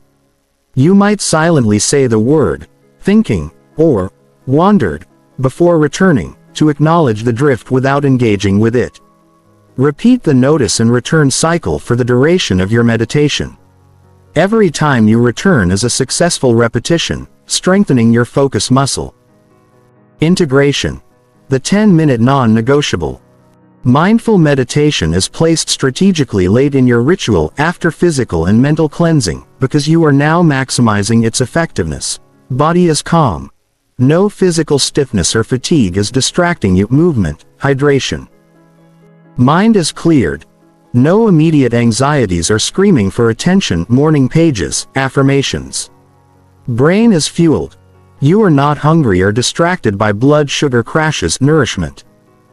Start with a non-negotiable 10 minutes. Set a gentle timer that rings once. This time is sacred. If 10 minutes feels too intimidating, start with 5, but commit to that duration absolutely. Troubleshooting. When the mind is too loud. On some mornings, the mind will be stubbornly loud. Do not fight it. Instead, shift your anchor. Labeling. If thoughts are rapid, introduce mental labeling. When a thought arises, silently label it, planning, worry, memory, and then immediately return to the breath.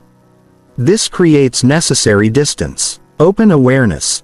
Instead of focusing on a single point, the breath. Open your awareness to all sounds and sensations in the room, treating them all equally. The passing car, the feeling of the floor, the internal gurgle, without judgment.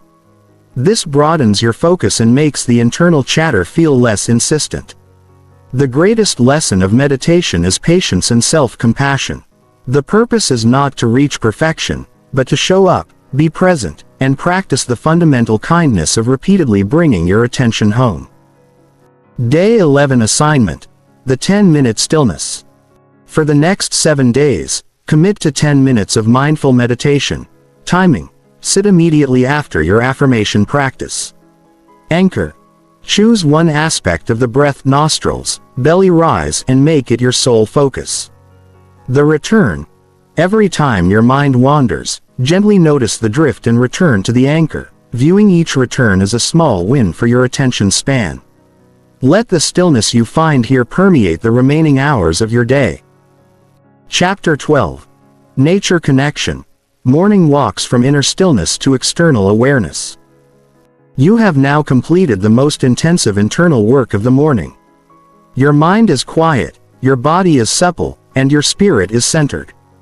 The danger now is to immediately throw open the doors to the day's chaos. If you transition straight from the quiet of meditation, chapter 11, to the noise of email, the stillness will instantly shatter. The ritual of nature connection. Morning walks is the bridge between your internal sanctuary and the external demands of the world. It is a transitional practice that allows you to carry your newly acquired calm and presence into motion, grounding your energy in the stability of the natural world before entering the artificial frenzy of the modern day. This is not a brisk cardio workout where you check your watch and listen to a podcast.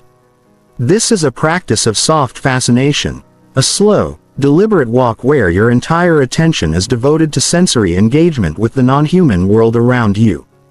The goal is simple: to step outside yourself and connect with something larger and more timeless than your immediate problems. The science of restoration. Nature is medicine.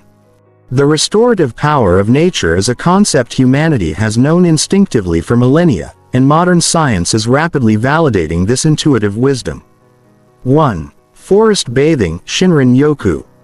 The Japanese practice of Shinrin-yoku, or forest bathing, is not about swimming in a forest, but about deeply immersing oneself in the atmosphere of the forest.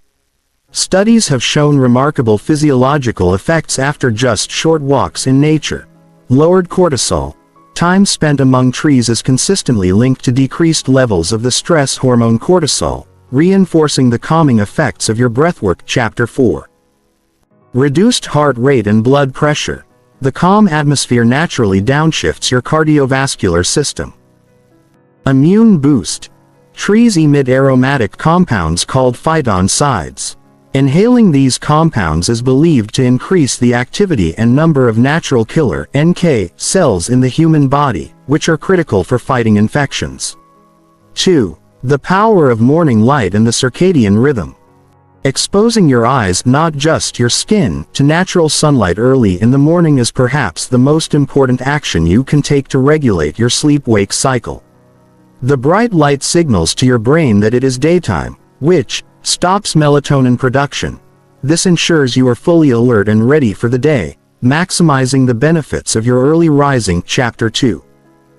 Sets the sleep timer. Paradoxically, early morning light exposure ensures the healthy, timely release of melatonin 14 to 16 hours later, guaranteeing a deeper, more restorative sleep the following night. You are literally programming tomorrow's wake-up success with today's walk. The practice. The sensory audit walk. Your mindful morning walk should be a sensory audit, a conscious cataloging of the world through your 5 senses. This requires an uncompromising commitment to being unplugged. Rule 1. The absolute digital silence. Your phone stays home, or locked in your pocket on silent airplane mode.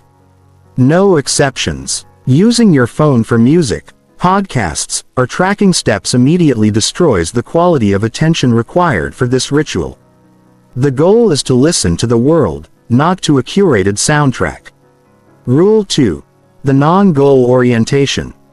The walk is not a path to a destination, e.g., the coffee shop, or a number, e.g., 5,000 steps.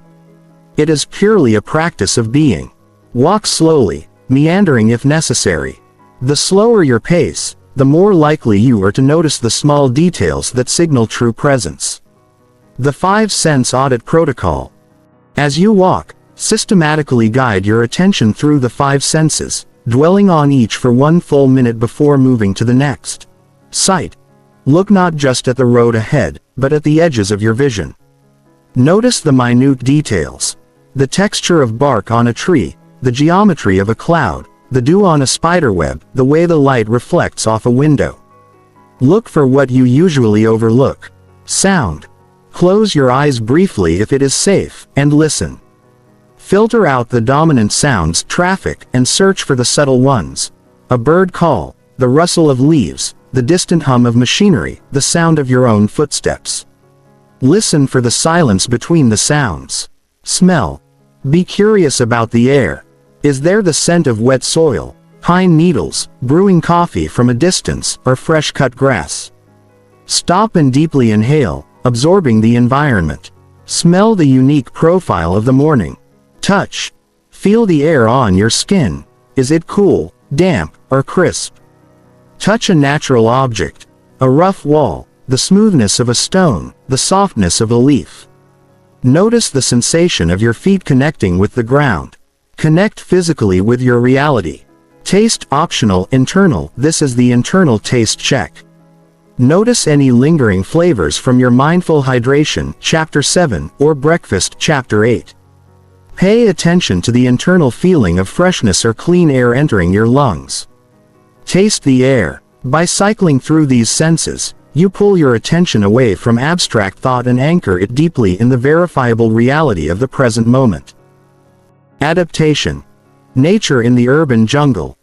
Many people dismiss this ritual, claiming they don't live near nature. This is a limiting belief. Nature is everywhere, it simply requires a willingness to look closer. 1. The single tree exercise. If you live in a concrete environment, identify the single largest, oldest tree you can see from your window or on your street. Make that tree your point of focused attention. Walk to it. Spend 5 minutes examining its bark, its canopy, the soil around its base, and the small insects living on its leaves. A single tree is an entire ecosystem and a powerful anchor to the rhythms of life. 2. The sky as your canvas. Always look up. The sky, the clouds, the color, the quality of the light, is the most immediate and profound display of nature available to everyone, regardless of location. Use the sky to place your own concerns in perspective. 3. The mini park loop. Identify the smallest patch of grass, public garden, or courtyard nearby. Commit to walking a small, repetitive loop in that green space. The repetition allows your mind to settle, and the familiarity deepens your appreciation for the subtle, daily changes in the environment. Integration. Carrying the calm. The mindful morning walk provides a powerful, quiet momentum. When you return home, you should feel a distinct sense of expanded awareness. Your internal calmness is now paired with an appreciation for the external world. This walk acts as a reset switch. If any tension or mental resistance lingered after meditation, the movement and fresh air will clear it, ensuring that you transition into the final phase of your morning rituals, planning and intentional work from a place of renewed energy and perspective. Day 12 Assignment. The Unplugged Audit. For the next 3 days, commit to a minimum 15-minute morning walk. Preparation. Put on your shoes and walk out the door before touching your phone. The sensory cycle. Systematically cycle through the 5-sense audit protocol at least once during your walk. Observation. When you return, note the difference in your mental state compared to simply going straight to work. How much more grounded and less reactive do you feel?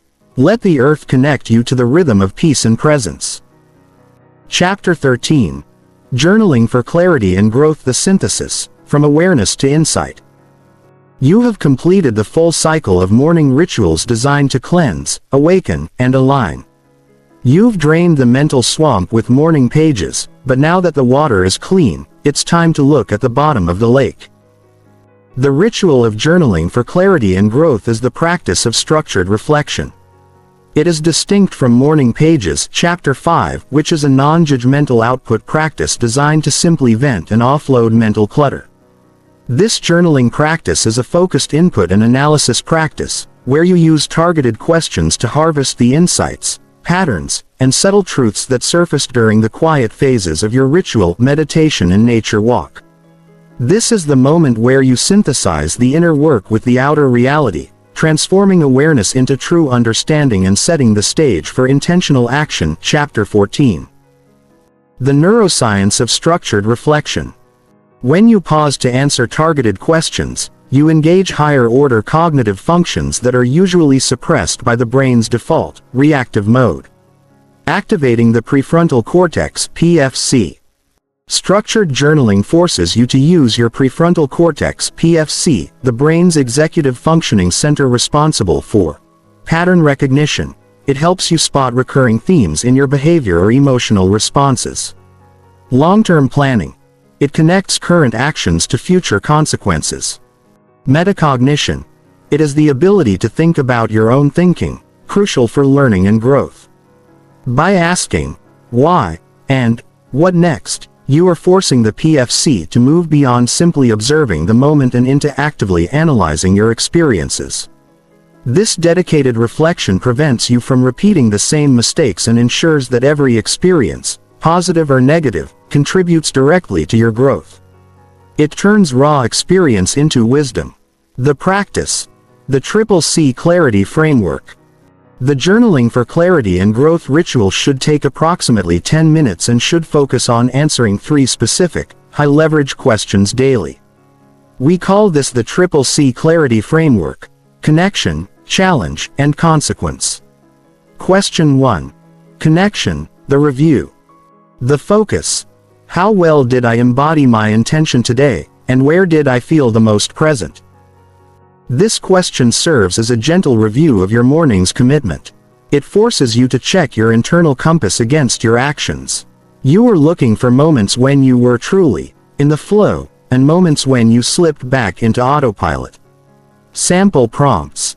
Where did I feel the deepest connection to my breath and body this morning? Movement meditation. What was the single most inspiring sight, sound during my nature walk? Did I honor my intention of specific intention from Chapter 1? If yes, how? If no, why did I resist? Goal: to reinforce the behaviors you want to keep and to identify the moments of genuine peace. Question 2. Challenge: the growth opportunity.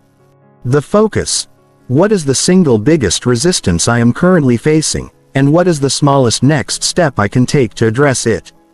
This question is where you process any recurring anxieties or roadblocks that surfaced during your morning pages or the quiet moments of meditation. It demands a solution-oriented focus, rather than simply complaining about the problem. Sample prompts. What is the biggest distraction that pulled my attention away yesterday? Digital, mental, relational. If I were to commit to just one tiny act of discipline today, what would it be? What pattern of self-sabotage did I notice in my thoughts, and what is the truth that counteracts it? Affirmation review. Goal: to break down overwhelming challenges into manageable, small actions. This reduces the fear of complexity. Question 3. Consequence: the long view. The focus: if I repeat today 5 years from now, will I be closer to my ideal future self? This is the future self check. It removes the myopia of daily urgency and forces you to connect your immediate actions to your highest values and long-term vision. This is the ultimate clarity tool, filtering out tasks that are urgent but unimportant. Sample prompts. What is one action I can take today that serves my legacy, the person I want to be known as? What is one skill I need to cultivate to make my current goals easier? If I had to advise my past self on how to handle today, what is the key piece of wisdom I would offer? Goal: to ensure that your daily choices are directional, moving you toward, not away from, your fulfilled life. Integrating journaling. The data synthesis. This practice should occur immediately after your nature walk and before you set your daily intentions. Nature walk calm. Your mind is primed by the physical movement and sensory input, providing a wealth of recent, unfiltered experience to analyze. Synthesis. You review the raw data from your morning pages, mental concerns, and your meditation emotional state, and apply the structure of the CCC framework. Transition to action. The insights gained here directly inform your setting daily intentions. Chapter 14, ensuring your tasks for the day are meaningful and purposeful, not just busywork. By completing this structured reflection, you move from the receptive mode of your early rituals, receiving calm, receiving nature, to the active mode of planning and purposeful execution. You are no longer just observant, you are now insightful. Avoiding journaling pitfalls. To keep this ritual effective, avoid 2 common traps. Trap 1. Overanalysis. Do not spend more than 10 to 12 minutes on this. This is rapid-fire analysis, not a deep academic treatise. Write quickly, capture the insight, and move on. Overanalysis leads to procrastination and mental fatigue. Trap 2. Self-criticism. The goal is to find patterns, not flaws. Frame every failure as a data point. If you resisted your intention, the journal entry is data point. I resisted focus because I feared the complexity of the first task. The lesson is to break it down further. Remove self-judgment and maintain the compassionate tone established in your loving-kindness practice. Chapter 17. Journaling for clarity and growth is your daily check-in with your future self. It ensures that every 24 hours provides not just productivity, but genuine wisdom. Day 13 assignment. The CCC check. For the next 5 days, dedicate 10 minutes to the CCC journaling framework. Timing. Complete this immediately after returning from your morning walk. Focus. Answer each of the 3 core questions: connection, challenge, consequence concisely. Observation. Notice how the insights from this session influence the choices you make during the rest of your day, particularly when faced with unexpected events. You have clarity. Now, Let's learn how to direct it. Chapter 14. Setting Daily Intentions, the final filter, from insight to action. You have spent the morning cultivating a state of optimal readiness, physically fueled, emotionally anchored, and mentally clear. You have performed your structured reflection, Chapter 13, and know what is challenging you and what directional choices will serve your long-term fulfillment. The ritual of setting daily intentions is the final, essential step before you engage the world. It is the practice of translating the internal wisdom you've gained into external execution. Without this filter, the immediate pressure of an overflowing inbox or an urgent request can instantly overwhelm your clarity, reducing your focused morning work to a memory. This is not a long, complicated planning session. It is a focused, 5-minute ritual to identify your most important task, MIT, and define the specific action that will ensure you move the needle on your highest priorities, making sure your effort is directional rather than simply busy. The neuropsychology of prioritization. The brain, in its natural state, prefers easy, immediate gratification over hard, delayed reward. When faced with an unstructured list of tasks, the mind defaults to 1. Urgent, 2. Easy, and 3. Interesting, in that order. This leads to spending time on quick email replies and small administrative tasks while the truly complex, meaningful projects languish. Setting daily intentions combats this psychological drift by applying structure informed by the morning's clarity. The Zeigarnik effect. The Zeigarnik effect states that uncompleted tasks create constant cognitive intrusion. Your brain keeps a background loop running for every unfinished item, constantly draining energy and attention. By clearly defining the single most important thing you need to move forward on today, you provide your brain with a clear target. This acts like a closed loop, allowing the rest of the lower priority tasks to recede into the background until their appointed time.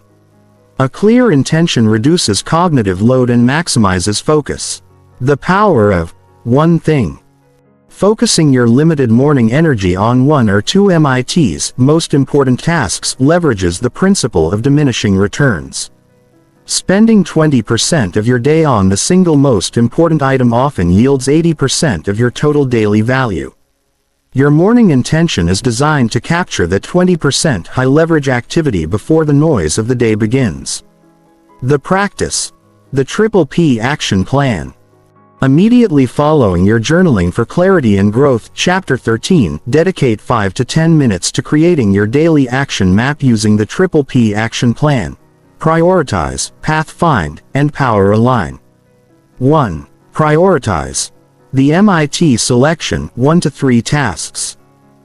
Review the insights from your journal, specifically the consequence question, which asked if your actions serve your future self. Based on that long-term view, select a maximum of 3 high-leverage tasks. Rule of 3. Never select more than 3 MITs. If everything is a priority, nothing is a priority. The directional filter. Ask yourself, which task, if completed today, would make everything else easier or unnecessary? This task is your MIT number 1. Avoid vague verbs. Do not use intentions like, work on the report. Use concrete, measurable verbs like, outline the executive summary of the Q3 report. 2. Path Find. Define the first 5 minutes. This is the most critical step for overcoming procrastination. The biggest barrier to starting a task is the friction of the initial step. By defining the first 5 minutes, you eliminate the mental resistance. Friction removal. For each MIT, write down the physical, low-friction action that starts the work. If MIT is, write the introduction to the article. The first 5 minutes are, open the document, write the title, and write 3 bullet points of key arguments. If MIT is, call the difficult client.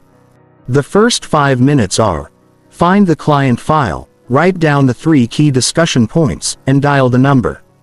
By breaking the large task into an inevitable, tiny step, you ensure that you enter the work zone with momentum, making it much easier to sustain focus. 3. Power Align. Connect task to intention. Finally, link your chosen MITs back to your single, overarching intention for the day, Chapter 1. This is the final act of mindful integration. The connection statement. Write one sentence connecting your feeling state, intention, to your task, MIT. Example. I will approach the difficult client call with the intention of poise, intention, by actively listening and seeking mutual understanding, MIT. This statement ensures that your work is not just a grind, but a practice, an opportunity to embody the intentional state you designed during your morning ritual. Integration. From ritual to flow. The daily intentions ritual marks the absolute end of the mindful morning practice and the beginning of your productive flow state. Timing. This should be the last thing you do before sitting down to your dedicated work zone, the period where the digital curfew ends. Work block. Immediately dedicate a 60 to 90 minute block of time to attacking your MIT number 1 without interruption. This protected block of focus ensures that your most important work is completed using your best, most focused energy, the energy you intentionally cultivated. By using your morning clarity to structure your priorities, you ensure that the rest of your day unfolds with purpose. You move from a state of controlled preparation to a state of purposeful action, maintaining the mindfulness you have built. Day 14 Assignment. The Triple P Launch. For the next 5 days, integrate the Triple P action plan as the last step of your morning ritual. Prioritize. Select a maximum of 3 MITs based on your journaling session. Path Find. For MIT number 1, write down the exact action you will take in the first 5 minutes. Power Align. Write a connection statement linking your daily feeling intention to your MIT. Execute.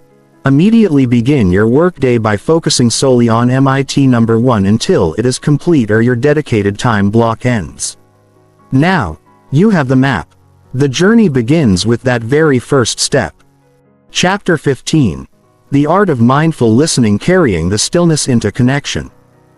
The mindful morning ritual is fundamentally about self-care and self-creation.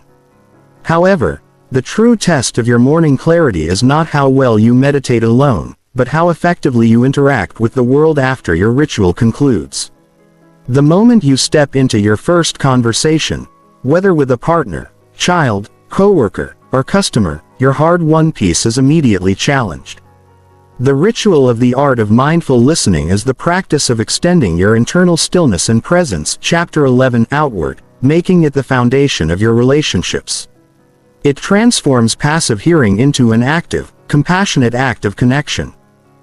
When we fail to listen mindfully, we react from a place of distraction and impatience, often running the automatic, negative scripts we tried to purge with affirmations, Chapter 10. When we listen mindfully, we honor the speaker, deepen the relationship, and remain anchored in our own calm center, regardless of the emotional tone of the conversation. The tri-fold barrier to listening. Most people are terrible listeners, not because they are rude, but because their internal system is overtaxed and distracted. There are 3 primary barriers that prevent true listening. 1. The internal rehearsal barrier. When someone else is speaking, the listener's mind is often already formulating their response, counter-argument, or next witty comment. The focus is entirely on what to say next. This means the listener is not truly processing the speaker's message. They are simply waiting for the speaker to stop, filtering the message only for cues that prompt their own prepared statement. The conversation then becomes a volley of monologues, not a genuine exchange. 2. The judgment barrier. Mindful listening requires temporarily suspending judgment. Our brain's default mode network, DMN, tends to immediately label, categorize, and judge information as it is received. That's wrong. That's boring. I disagree. This judgmental internal chatter blocks empathy and prevents us from seeing the speaker's perspective, replacing genuine curiosity with a need to evaluate or correct. 3. The digital attention deficit barrier. Thanks to constant digital distraction, Chapter 9, our attention spans are severely compromised. Most people switch contexts every few minutes, making sustained, unbroken focus on one person's voice nearly impossible. If your morning didn't involve a digital detox, your brain is already conditioned to seek the next dopamine hit, making the subtle, often complex nuances of a real conversation feel tedious. The neuroscience of presence, mirror neurons and empathy. Mindful listening is not just nice behavior, it is neurobiologically essential for deep connection. The brain contains mirror neurons, a class of neurons that fire both when an individual performs an action and when the individual observes that same action performed by another. When you listen with genuine, focused attention, when you make eye contact, nod gently, and align your body posture with the speaker, your mirror neurons help you literally map the speaker's emotional state onto your own. This is the foundation of empathy. By being present, you allow your brain to understand not just the words being spoken, but the feeling behind the words. This makes your response inherently more compassionate and effective. The practice. The RASA framework for connection. The skill of mindful listening can be broken down into 4 concrete, actionable steps. The RASA framework, developed by communication expert Julian Treasure, is the perfect tool for implementing this ritual. RASA means taste, in Sanskrit, symbolizing the deep absorption of the message. R. Receive. This is the moment of initial commitment. Before the speaker starts, take one deep, silent breath. Chapter 4. Set the intention to temporarily clear your mind of your own agenda, to turn off the internal rehearsal, and to simply be a vessel for the other person's message. Focus your full visual attention on the speaker. A. Appreciate.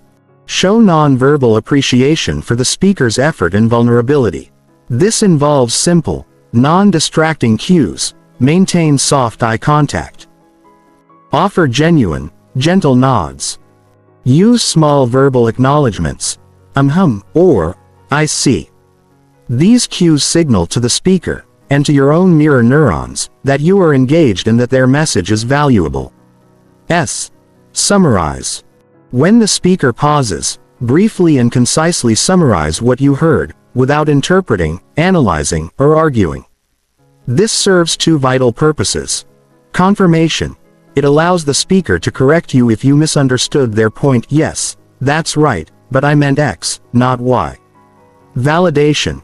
It demonstrates that you truly absorbed their message, satisfying the fundamental human need to be understood. Example. So, if I'm hearing you correctly, the main challenge is that the new deadline means we can't complete the necessary QA process, and that's creating stress for your team. A. Ask. Ask a clarifying, open-ended question that encourages the speaker to elaborate, rather than shut down the conversation. A mindful question is curious and probes deeper into the feeling or meaning behind the words. Avoid. Why did you wait so long to tell me? This is judgmental. Ask. What part of that situation is causing you the most concern right now? Or, how do you feel this issue might impact the project down the road? Integration. The morning ritual's social payoff. The practice of mindful listening is your first act of mindful service after your morning ritual. It leverages your inner stillness to improve your outer world. Emotional buffering. Because you grounded yourself with gratitude and stillness, you have a greater emotional buffer. When the speaker expresses frustration or anxiety, you listen without absorbing their mood. You can approach their emotion with curiosity instead of reacting defensively. Effective communication. Mindful listening is the single most effective tool for diffusing tension. When people feel deeply heard, they become calmer and more open to solutions. This transforms potentially stressful interactions into opportunities for deeper connection and quicker problem solving.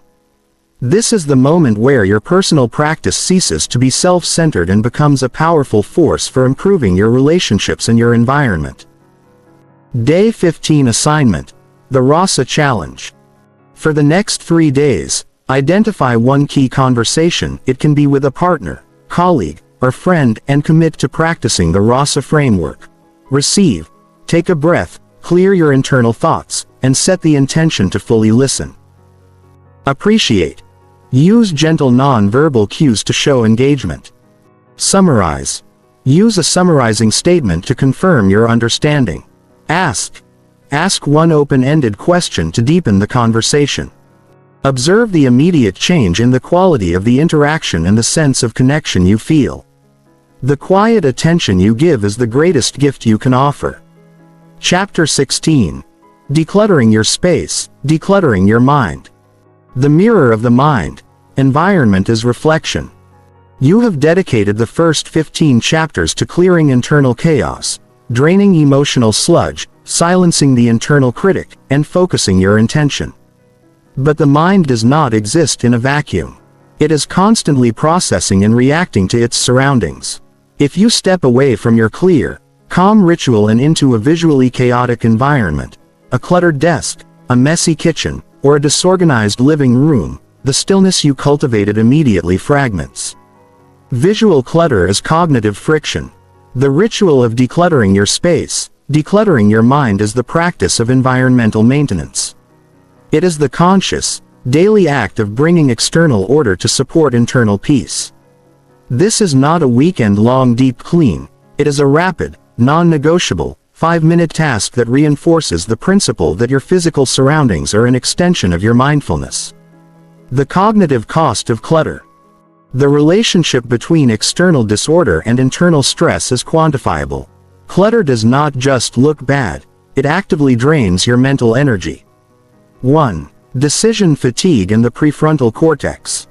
Every single item in your field of vision that is not in its designated place is a tiny, open loop. When you look at a cluttered desk, your prefrontal cortex (PFC), the area responsible for rational thought, decision-making, and focus, is forced to subconsciously process these objects. Is that a bill? Do I need that pen? Where should I put that mug? This constant, low-grade processing leads to decision fatigue. By the time you sit down to start your MIT, Chapter 14, your executive function is already depleted simply from navigating your environment. A clear space allows the PFC to dedicate 100% of its resources to the tasks you have prioritized. 2. The cortisol trigger. Research has shown that people who describe their home environment as cluttered or unfinished have higher levels of the stress hormone, cortisol, throughout the day. This visual chaos translates directly into biological stress, reintroducing the anxiety you worked so hard to dispel with breathwork, Chapter 4, and gratitude, Chapter 3. A tidy space is a signal of safety and control to your nervous system. 3. Reduced attentional focus. Clutter makes it harder to filter out irrelevant stimuli, meaning your attention is constantly being pulled away from the deep work you need to do. A minimalist and organized workspace is a physical boundary against distraction, reinforcing the focused state you achieved through meditation, Chapter 11. The practice. The 5-minute hotspot blitz. The key to a sustainable decluttering ritual is limitation and consistency. We focus on the hotspots, the small areas that accumulate the most items and generate the most cognitive noise. Step 1. Identify the hotspots. For the mindful morning ritual, there are 3 primary hotspots that must be addressed immediately after your final planning session, Chapter 14, and before you begin work. The waking reading station. Clear away pens, used journals, discarded blankets, or half-empty water glasses. This area must be reset to a state of absolute preparedness for the next morning. The kitchen counter breakfast spot. Wipe down the counter, place dishes directly into the dishwasher, and put away all ingredients. This protects the nourishment ritual and eliminates visual reminders of effort. The primary work surface. Clear your desk. The only items allowed on the desk should be the tools required for your MIT number 1. Everything else, notes from yesterday, old coffee cups, random papers, must be put away or filed. Step 2. Implement the one-touch rule. The most effective strategy against clutter is the one-touch rule. The moment you finish using an item, it must be put away immediately. Do not place your journal on the coffee table to deal with later. Put it back on the shelf. Do not leave your breakfast plate on the counter. Rinse it and place it in the dishwasher. The effort required to put an item away immediately is exponentially smaller than the effort required to clean up a large pile later. By enforcing one touch, you prevent the chaos from ever accumulating. Step 3. The 5-minute blitz timer. Set a timer for exactly 5 minutes.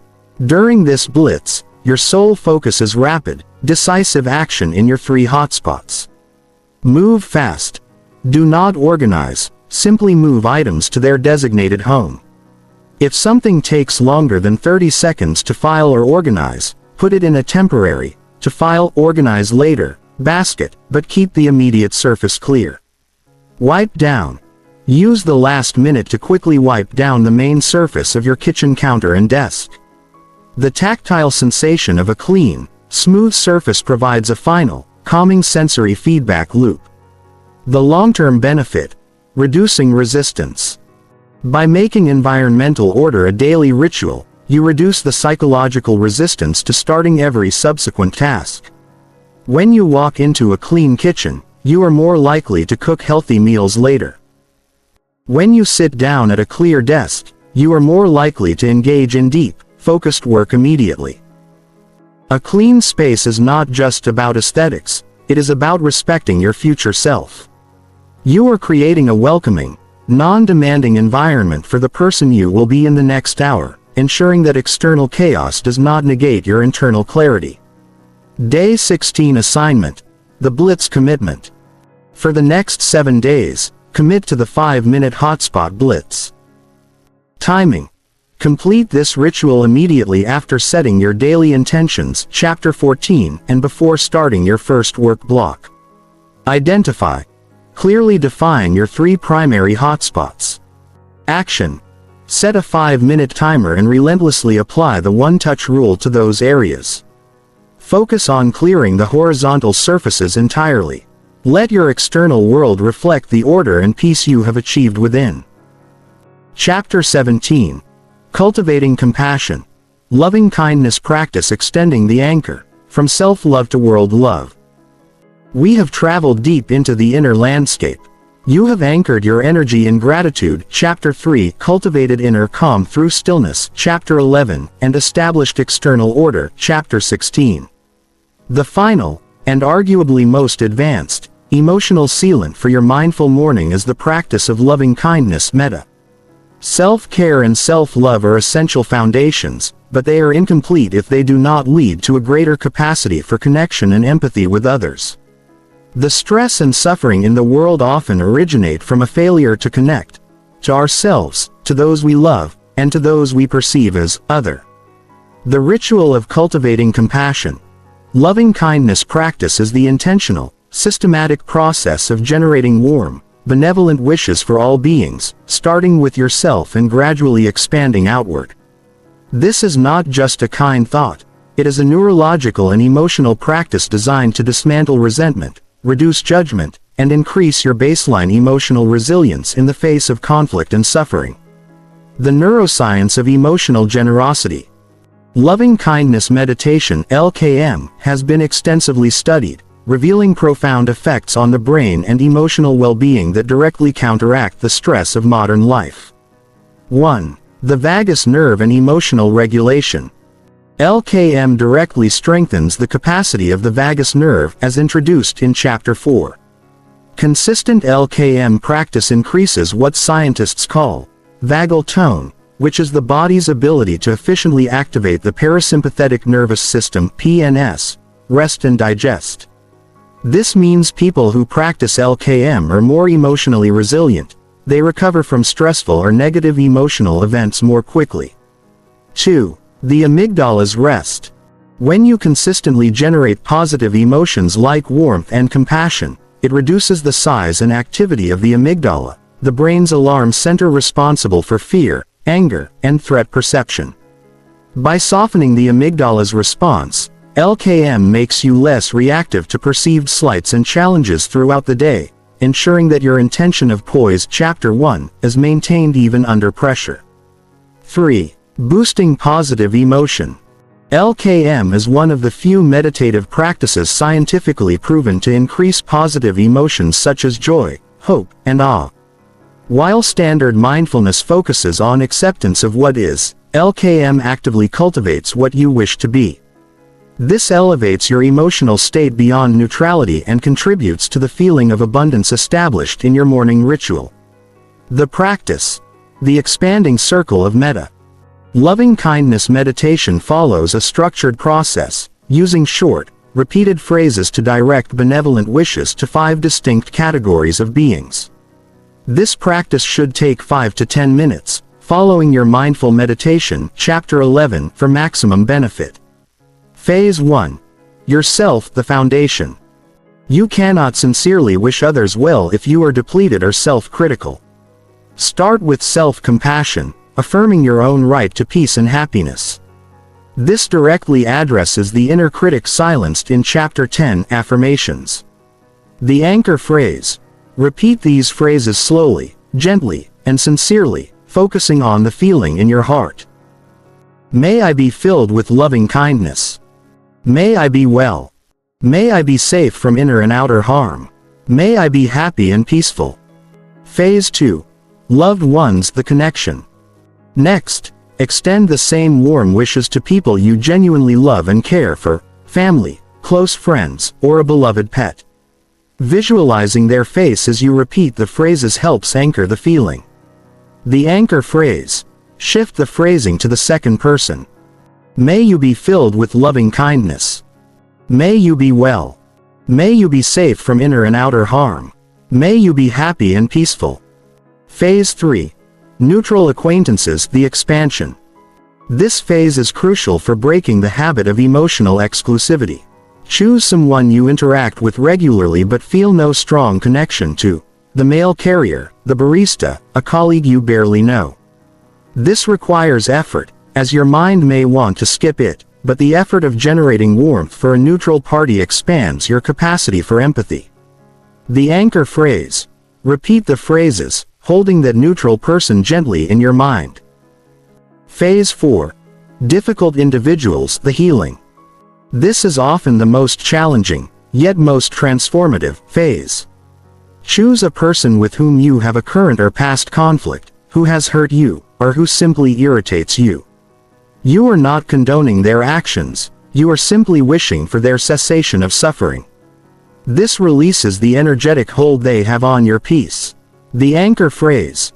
Direct the phrases toward them, recognizing that they, like you, seek happiness and are subject to suffering. If you find resistance, simply soften the intention, e.g., may they be free from pain. Phase 5. All beings the universal compassion. Finally, expand the circle to include all living things, all people on your street, in your city, in the world, animals, insects, and everything in between.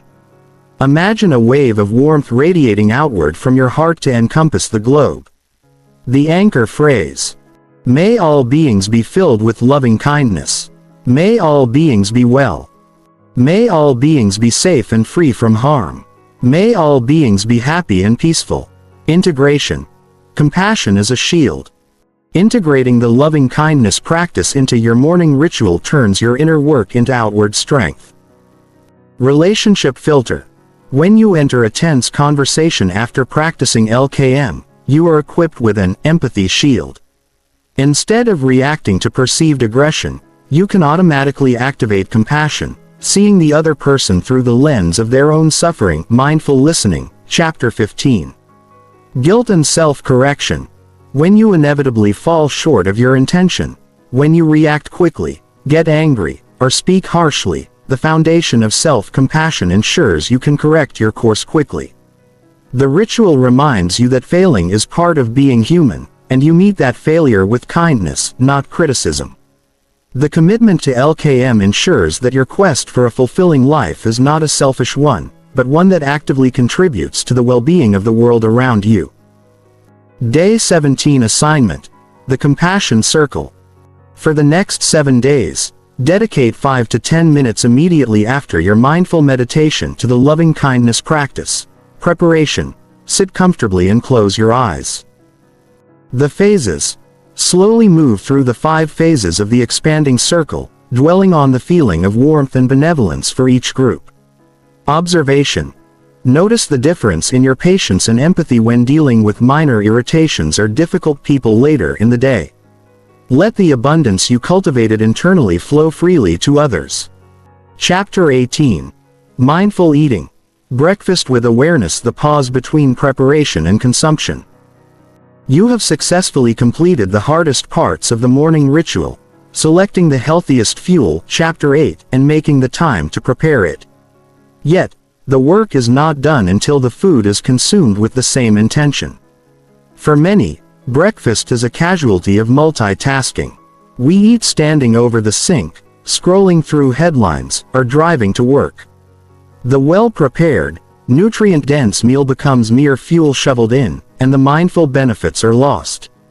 When we eat quickly and distractedly, our brain doesn't register the process, leading to poor digestion and a rapid return of hunger. The ritual of mindful eating. Breakfast with awareness is the practice of dedicating your full, sensory attention to the process of nourishing your body. It is an intentional 10 to 15 minute period where you integrate your physical need for fuel with your psychological need for presence. It ensures that your food is not just absorbed by your stomach, but deeply registered by your mind. The physiology of mindless eating. Mindless eating is inefficient eating. It sabotages your physical health and diminishes the positive energy you have worked to create. 1. Impaired digestion. The PNS switch. As covered in Chapter 4, your parasympathetic nervous system, PNS, the rest and digest state, is essential for optimal digestion.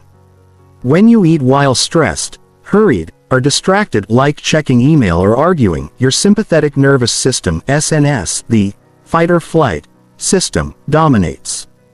The SNS diverts blood away from your digestive organs and toward your limbs and muscles, preparing you for action. This starves the stomach and intestines of the necessary resources, enzymes and blood flow required to break down food efficiently. Eating under stress leads to bloating, indigestion, and poor nutrient absorption.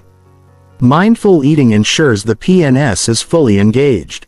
2. The satiety signal gap. Satiety, the feeling of being full and satisfied, is a slow-developing message from the gut to the brain.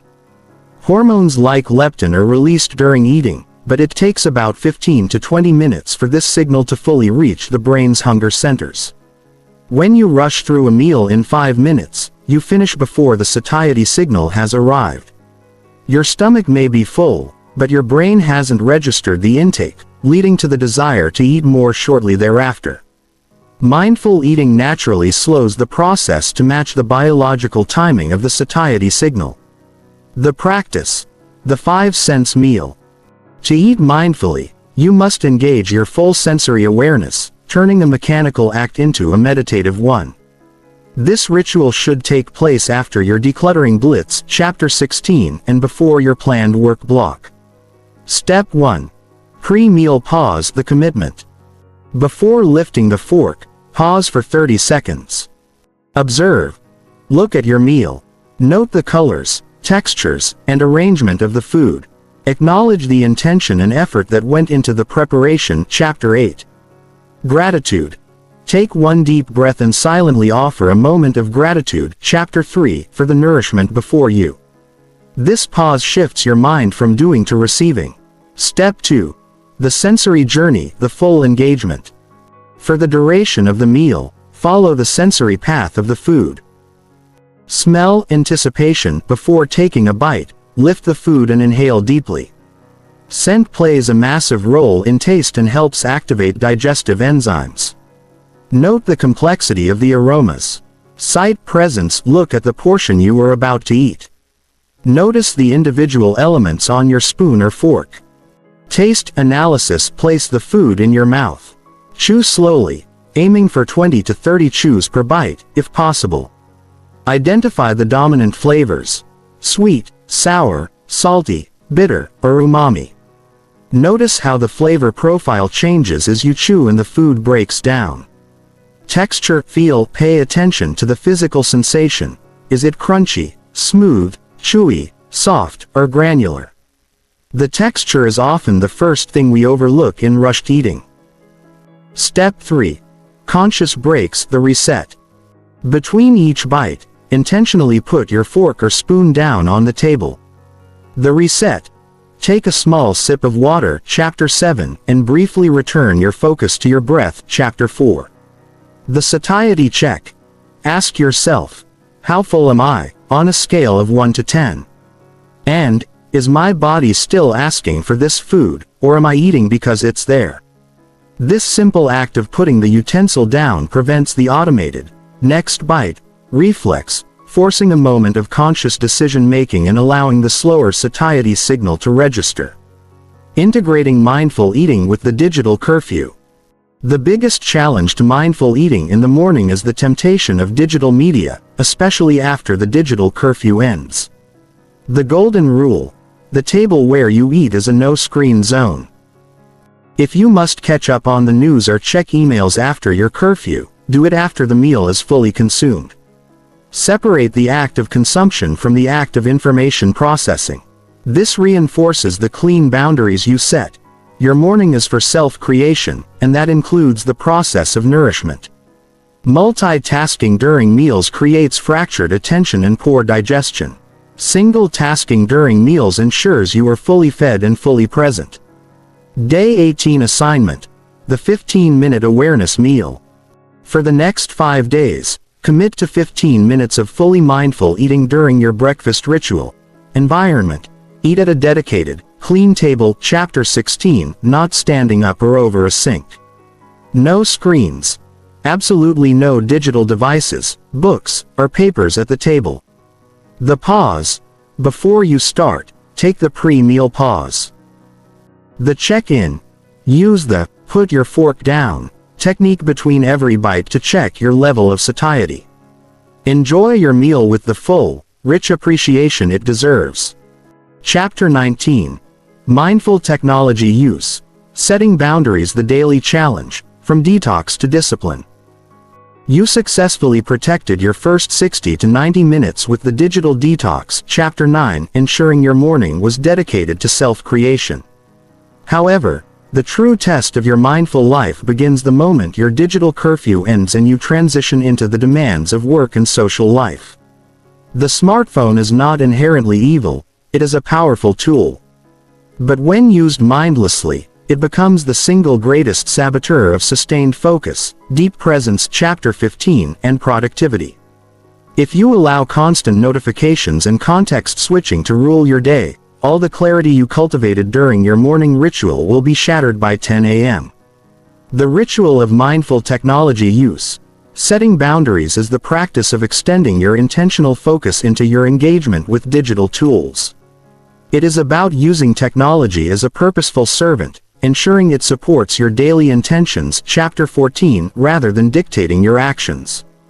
This is the application of discipline, ensuring your device remains a utility and never an addiction. The mental residue of context switching. The biggest cost of mindlessly checking your phone is not the 5 seconds you spend reading a message, it is the mental residue that remains after you return to your primary task. When you switch tasks, such as jumping from writing a report to checking a social media notification, your brain does not immediately re-engage the original task. A portion of your attention remains stuck on the task you just left, the notification, the email, the comment. This residue requires mental energy to manage, severely depleting the resources of your prefrontal cortex, PFC. Studies show that frequent switching can reduce productivity by up to 40% and temporarily lower your IQ by up to 10 points. Every single notification you process and every mindless check you make is a forced context switch, making your work shallow, increasing errors, and contributing to overall burnout. The goal of this ritual is to minimize the number of context switches by creating clear, impermeable boundaries. The practice. The boundary framework. A sustainable, mindful approach to technology requires a structured framework that is enforced throughout the day. 1. The notification massacre. The first boundary is eliminating the external triggers that pull you out of your focus.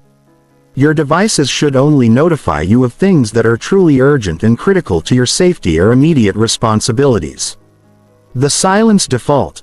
Turn off all badges, banners, and sounds for email, social media, games, and news apps. Your phone should be silent by default. The critical few. The only notifications that should remain active are calls from direct family members, essential work communication channels if required by your job, and your timer alarm. Color conversion. On smartphones, change your screen display to grayscale, black and white. The vibrant colors of app icons are deliberately engineered to attract your attention and trigger dopamine. Removing color reduces the visual temptation. 2. The time blocking rule. You cannot be focused if you are constantly available. This boundary involves allocating specific, protected time for both deep work and communication. Deep work blocks. Dedicate 60 to 90-minute blocks using the focused energy from your morning ritual solely to your MITs, Chapter 14.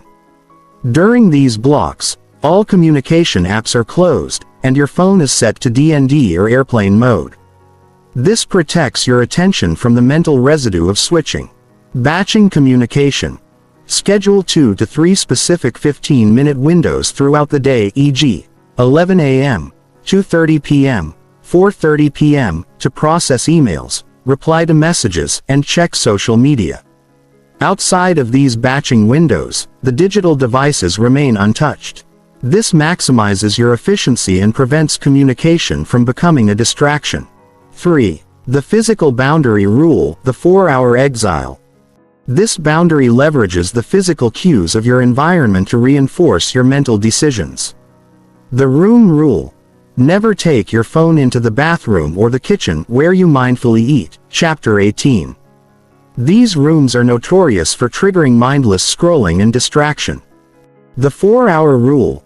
After your digital curfew ends, commit to leaving your phone out of reach, not on your desk, for specific blocks of time, ideally 4-hour increments, e.g., 8 a.m. to 12 p.m. If you need to make a call or check a scheduled reply, you walk to the phone's dedicated sanctuary, use it purposefully, and immediately put it back. This removes the temptation of having the device constantly in your peripheral vision. Mindful check-in protocol. Even within your designated batching times, you must maintain mindfulness. Do not open an app and immediately scroll. Use the check-in protocol. State your intention. Before opening the app, ask yourself, why am I opening this now? What specific information do I need to input or retrieve? E.g., I am checking email for the final budget attachment, or, I am opening Instagram to reply to Sarah's message. Execute. Perform only the intended action. Exit. Close the app immediately after the action is complete. This practice stops you from spiraling into passive consumption and reinforces the control you established during your morning ritual. Integration. Technology is a support system. When used mindfully, technology becomes an invaluable tool for reinforcing your intentions. Mindful timers. Use simple, non-distracting timers like the Pomodoro Technique app on your computer, but without sounds, to define your focus blocks and your batching windows. Digital tools for focus. Utilize apps that block distracting websites during deep work blocks. Meditation support. Use a meditation app if desired only within your dedicated 10-minute meditation ritual, Chapter 11, and immediately close it afterward. By applying these boundaries, you transform your relationship with technology from reactive and addictive to intentional and purposeful. Your devices no longer fragment your attention, they serve your goals. Day 19 assignment. The 4-hour check. For the next 5 days, implement the mindful technology boundaries. The massacre. Perform the notification massacre on all your devices. The exile. Commit to leaving your phone out of reach, not on your desk, for at least one 4-hour block of your workday. The check-in. Use the check-in protocol every time you intentionally open a communication or social media app. Reclaim your focus. Your attention is your most precious resource. Guard it fiercely. Chapter 20. Celebrating progress, reflection and renewal. The full circle, the 30-day synthesis. You have arrived. Over the last 19 chapters, you have built, tested, and integrated a complete, robust system for intentional living. You are no longer just waking up, you are awakening with intention. You have mastered the time, the space, the body, the mind, the emotions, and the technology that governs your life. This final ritual, celebrating progress, reflection and renewal, is the crucial closing loop that turns a temporary 30-day commitment into a lifelong practice. If you simply stop here, the habits may fade.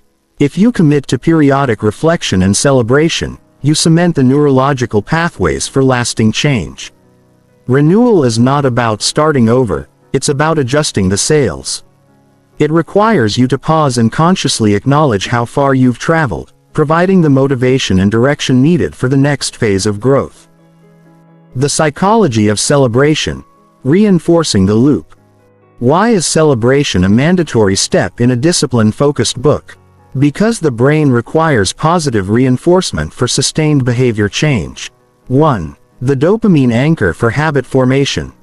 Habits are built on a simple loop: cue, routine, reward. Most people focus entirely on the cue, the alarm clock, and the routine, the ritual.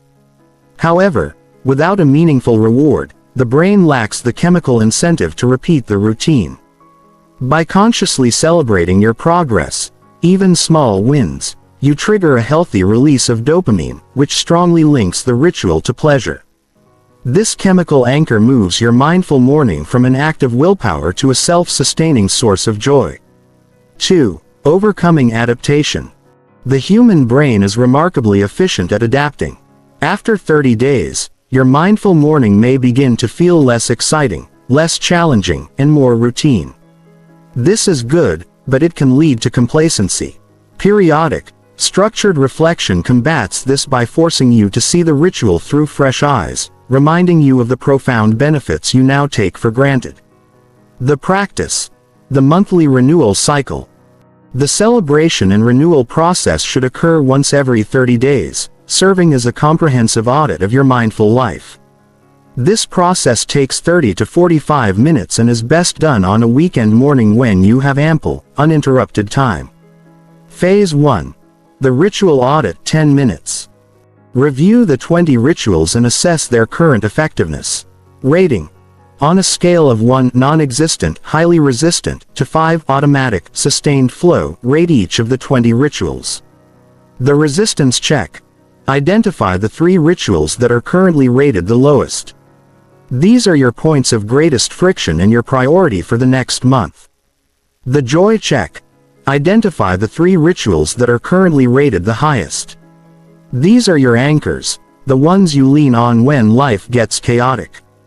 Note what makes them so successful, e.g., movement is a 5 because I changed it from yoga to a dance session.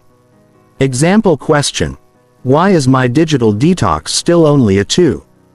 Answer. Because I still use my phone for my alarm, breaking Rule 1 of Chapter 9. Phase 2. The goal synthesis. 15 minutes. Review your progress against the larger goals and intentions that surfaced during your journaling practice. Chapter 13. The behavioral pattern. Review your morning pages or journal after the 8-week safe period. Chapter 5. Identify one recurring pattern of stress or self-sabotage that has decreased since starting the ritual. This is your evidence of success. The directional shift. Review your setting daily intentions log. Chapter 14. Did you spend your 60 to 90-minute deep work block on your MITs 80% of the time? If not, what boundary needs strengthening? Chapter 19. The future self-check. Write a letter to yourself, dated 1 year from now. Describe the person you will be on that date, detailing the skills, relationships, and successes that resulted from the clarity you found this month. This reconnects your daily routine to your highest vision. Phase 3. The celebration and renewal. 15 minutes. This is the reward and the relaunch phase. Conscious celebration. Define a meaningful reward for completing the 30-day cycle. This should be an experience, not a fleeting item, e.g., a new pair of walking shoes for your nature walks, a massage, a full afternoon of reading, or a special weekend breakfast. Crucially, the reward must reinforce the mindful practice. The renewal action. Based on your audit phase 1, select one simple action you will take to renew your practice for the next 30 days. If gratitude is flagging, change the ritual to 3 verbal statements instead of written ones. If meditation is resistant, change the time from 10 minutes sitting to 10 minutes walking meditation. If hydration is forgotten, buy a beautiful, dedicated glass and place it visibly near your waking station. The recommitment. Close your cycle by writing a single, powerful sentence reaffirming your commitment to the practice. This seals the loop for the next month. The final wisdom. Self-compassion and imperfection. The greatest insight of the mindful life is that perfection is the enemy of progress. There will be days when you miss the ritual completely, when you sleep in, when you check your phone under the covers, or when you eat your breakfast standing up. Do not allow the inner critic to seize these moments. Your practice of loving kindness, Chapter 17, must be applied to yourself. Acknowledge the slip, recognize the humanity of it, and without judgment, return to the ritual the very next day. The power of mindful mornings is not in flawless execution, it is in the consistency of return. It is the ability to show up for yourself, day after day, regardless of yesterday's outcome. Your 30-day journey has taught you that you are the author of your day. The intention you set, the space you protect, and the presence you cultivate are the sources of true, lasting fulfillment. Go forward and live with intention.